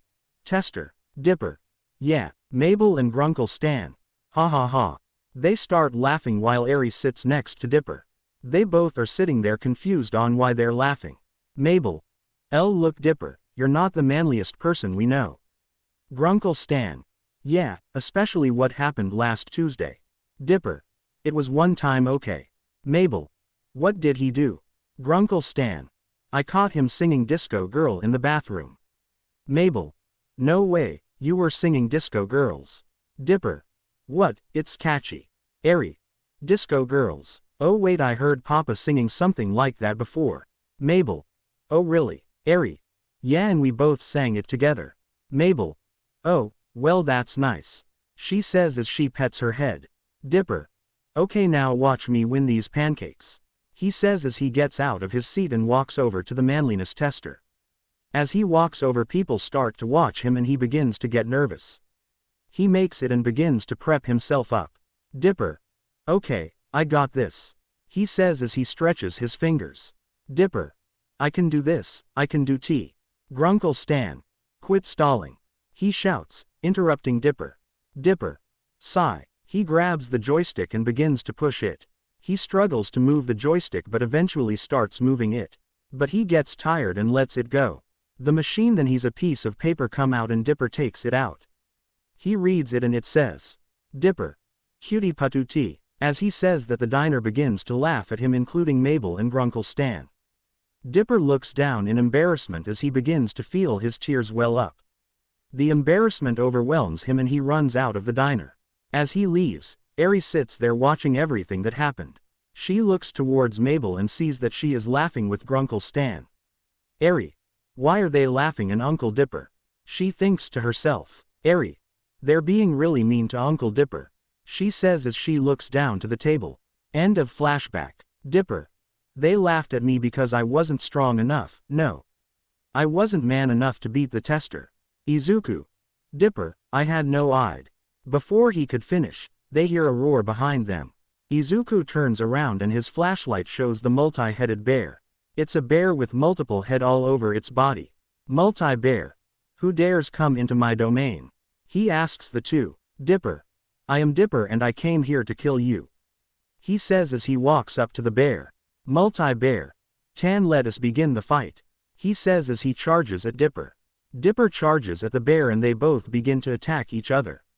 As they do, Izuku is watching trying to decide on if he should help Dipper fight the bear or not. He doesn't want to hurt Dipper, but he doesn't want to help him kill the bear either. But before he could decide on what to do, Dipper is able to get behind the bear and jumps on its back. He uses his spear and begins to choke out the bear. The bear falls on its back and Dipper jumps off the bear as it falls to the floor. With the bear on its back defeated, Dipper climbs on top of it and is about to stab it. Before he could, Izuku stops him as he grabs him from behind. Dipper. Izuku, what are you doing? Izuku. I'm sorry Dipper. But this is wrong, he says as he throws Dipper off the bear. Dipper. If you won't help me become a man, then I'll just have to kill you too. He says as he gets in a battle stance. Izuku. Dipper, please I don't want to fight you. Dipper. Then let me kill him. Izuku. I'm sorry, he says as he gets in a fighting stance. Dipper charges at Izuku and tries to stab Izuku with his spear. Izuku sidesteps and jumps back. Izuku. I don't wanna hurt Dipper, so I'll use 5%. He says as he activates his quirk. Dipper goes at Izuku again and slashes at him. Izuku dodges the attack and grabs his spear. Izuku. Dipper please, I don't wanna hurt you. Dipper. Then stop trying to ruin my chance of being a man. He says as he kicks Izuku in the stomach. Izuku lets go of the spear and hold his stomach. Dipper then throws a slash and cuts Izuku in the arm. Izuku winces in pain as he holds his arm. Dipper then uses the spear and stabs at Izuku. Izuku dodges the spear and grabs the spear once more. As Izuku has the spear, he pulls his spear causing Dipper to lose balance. Izuku then trips Dipper, making him fall. Izuku has the spear and breaks it in half. Izuku. Dipper, please I. Before he could say anything, Dipper throws a rock at Izuku but he catches it. Dipper. Why, won't you let me do this? He says as he throws another rock. Izuku. Because it's wrong. He says as he catches the rock. Dipper. I know but I don't wanna be laughed at anymore. He says as he starts to tear up. Dipper. What happened at the diner just showed them how weak I am. I just want to show them I'm manly. He says as he starts to cry in his knees. Izuku. Dipper. He says as he sits next to him. Izuku. I know how you feel. Dipper. No you don't. He shouts at Izuku. Dipper. You were born with your powers, you don't know what it's like to feel weak. Izuku. But I do. He says to Dipper. Izuku. I wasn't born with this power. Dipper. What? Izuku. Let me explain. He says as he sits upright. Izuku. In the past I wasn't born with the powers like the others in my universe. I was treated like a useless nobody. Dipper. But, that's so mean. Izuku. Well, in my universe if you didn't have a quirk, then you were just another problem. Dipper. That's messed up. Izuku. Yeah, and in high school my childhood friend was my bully. Dipper. What, but why? Izuku. When we found out I was quirkless, he just hated having a friend that was quirkless. So he just treated me like trash. He even told me to kill myself and pray I get a quirk in the next life. He said with his head down. Dipper was shocked by what he heard. He didn't know Izuku suffered through so much. Izuku. And I almost did. Dipper. What? Izuku. But I remembered the people that did care about me, my mom. Dipper. Izuku. I didn't know. Izuku. It okay Dipper, but what I'm trying to say is that you don't have to be the strongest person or the hairiest person to be manly. He says as he puts his hand on Dipper's shoulder. Izuku. You just have to do what's right. He says as he looks to him. Izuku. And what you're trying to do is definitely not manly. He says as he stands up. Izuku. So let's go home and forget this ever happened. He says as he holds his hand out to Dipper. Dipper looks up to Izuku with tears in his eyes, but his words made him feel better. He takes his hand and Izuku helps him up. And as he does, Dipper hugs him, which surprises Izuku, but he hugs Dipper back. Dipper. Thank you Izuku. Izuku. You're welcome bud. As they are hugging they hear someone sniffling. They turn to the noise and see the bear crying. Multi-bear. That was so beautiful. He says as he is crying on the floor. Dipper. I'm sorry I attacked you, are you okay? Multi-bear. Yes, I'll be fine. He says as Dipper and Izuku help him up. Multi-bear. I must say, you are pretty fast with that spear. He says as he looks towards Dipper.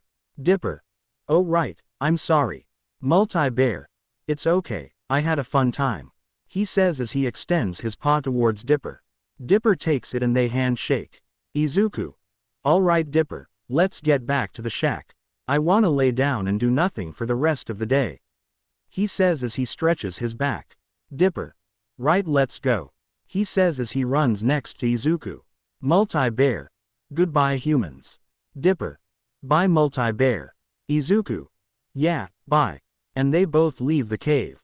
Meanwhile, we see Mabel kicks the door open in the mystery shack, which alerts the girls. Mabel. Girls, guess what? Wendy. What? Najire. Yeah, what is it? Tamerby. What's up? Mystique. Yeah, Evelyn. What happened? Mabel. Grunkle Stan just got himself a date with Lazy Susan. She shouts. Wendy. Wow, I'm impressed Mabel. Tamerby. Yeah, I thought it was hopeless for him. Grunkle Stan. I'm right here. Evelyn. Oh sorry Grunkle Stan. Grunkle Stan. Ah whatever, I'm gonna go take a nap. He says as he leaves to the living room. Najire. Love is in the air. She says as she floats around. Tambry. Well speaking of love, where's Izuku? Wendy. Now that you mention it, he's been gone for a while now. Mystique. Yeah, where is he? And right on K, they hear a knock on the door. Mabel opens the door and sees Izuku and Dipper. They looked like they were lost in the woods for days. Wendy. Jesus, what happened to you guys? Izuku. Let's just say, we went hiking. Dipper. Yeah, they says as they slowly walk through the door. As they do, they girls notice Izuku's cut on his arm. Tamerby. Izuku, what happened to your arm? She says as she checks it out. Izuku. Oh, I just cut it on a branch.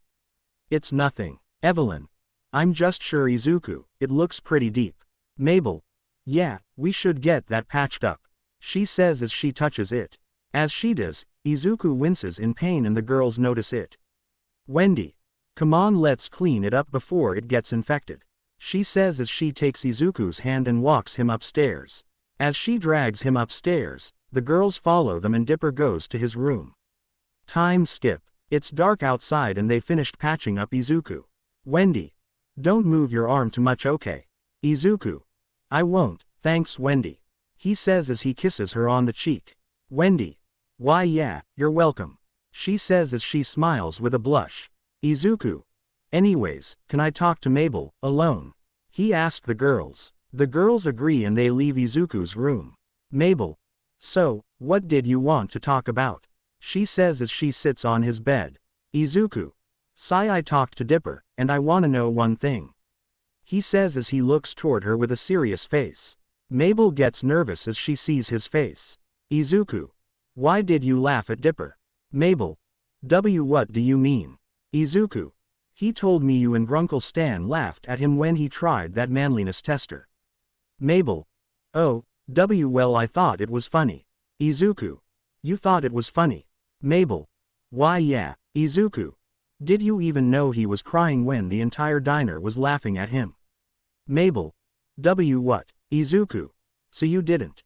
He says as he turns his back towards her. Mabel. He was crying. Izuku. Yay, and all you did was laugh at him. Mabel. I didn't know. Izuku. Even if you didn't know he was crying, you don't just laugh at him. You don't just let people laugh at him, you're supposed to defend him. Mabel. I know but. Izuku. But what? He shouts at her. His sudden outburst scares Mabel and he notices. Izuku takes a deep breath and walks away from her. Izuku. Sorry, I didn't mean to scare you. Mabel. It's okay. I'm sorry, she says as she starts to tear up. Izuku hears her sniffling and immediately feels like an asshole. Izuku. I'm sorry, I didn't mean to. He says. He reaches out to her. As he does, she moves away from him out of fear. Izuku feels hurt but understands. Izuku. I see, I'll just go. He says as he walks to the door. Izuku. I'm sorry Mabel. He says as he leaves. As he leaves the room, he just stands there with his back against the door. Izuku. I'm an idiot. He tells himself as he rubs his eyes with his fingers. He just stands there, hating himself for what happened. And as he does, the door swings open, causing Izuku to fall on his back. Mabel. Izuku, I'm so sorry. She says as she hugs Izuku. Izuku. Why are you apologizing? Mabel. 'Cause you were right, I'm a terrible sister. She says as she tears up. Izuku. I never said you were a bad sister. He says as she hugs her back. Izuku. I'm sorry I yelled at you. I shouldn't have done that. Mabel. It's okay Izuku. She says as she tightens the hug. Mabel. I deserved it. Izuku. But, Mabel. Just stop, and let it go. She says as she tightened hug even more. Izuku's shocked face. Okay, I will just stop squeezing me. Mabel. Oh sorry, she says as she lets him go. Izuku takes a deep breath and breathes heavily. Izuku. It's okay, but you should go apologize to Dipper. He says as he stands up. Mabel. Oh you're right.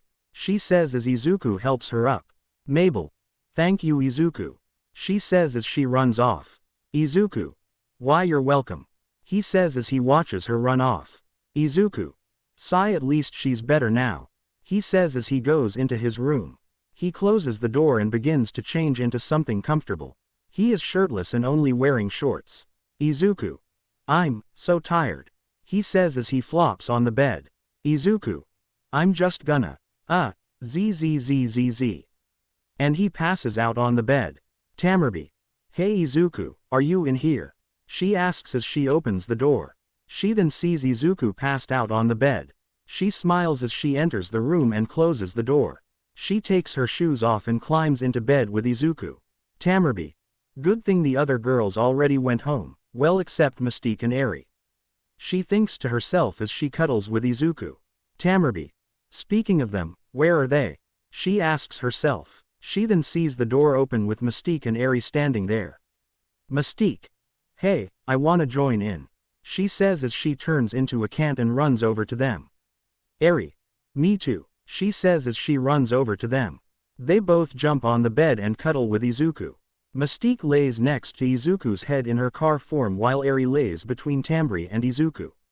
Tamerby lets out a sigh as she smiles and covers themselves with the blanket. Tamerby. Good night Eri. Eri. Good night mamas. Mystique meows as she begins to purr. Tamerby. Night Izuku, she says as she gives him a kiss on the cheek and falls asleep. To be continued. I hope you guys enjoyed this video and make sure to like and subscribe to the channel. Now we will see you in the next video.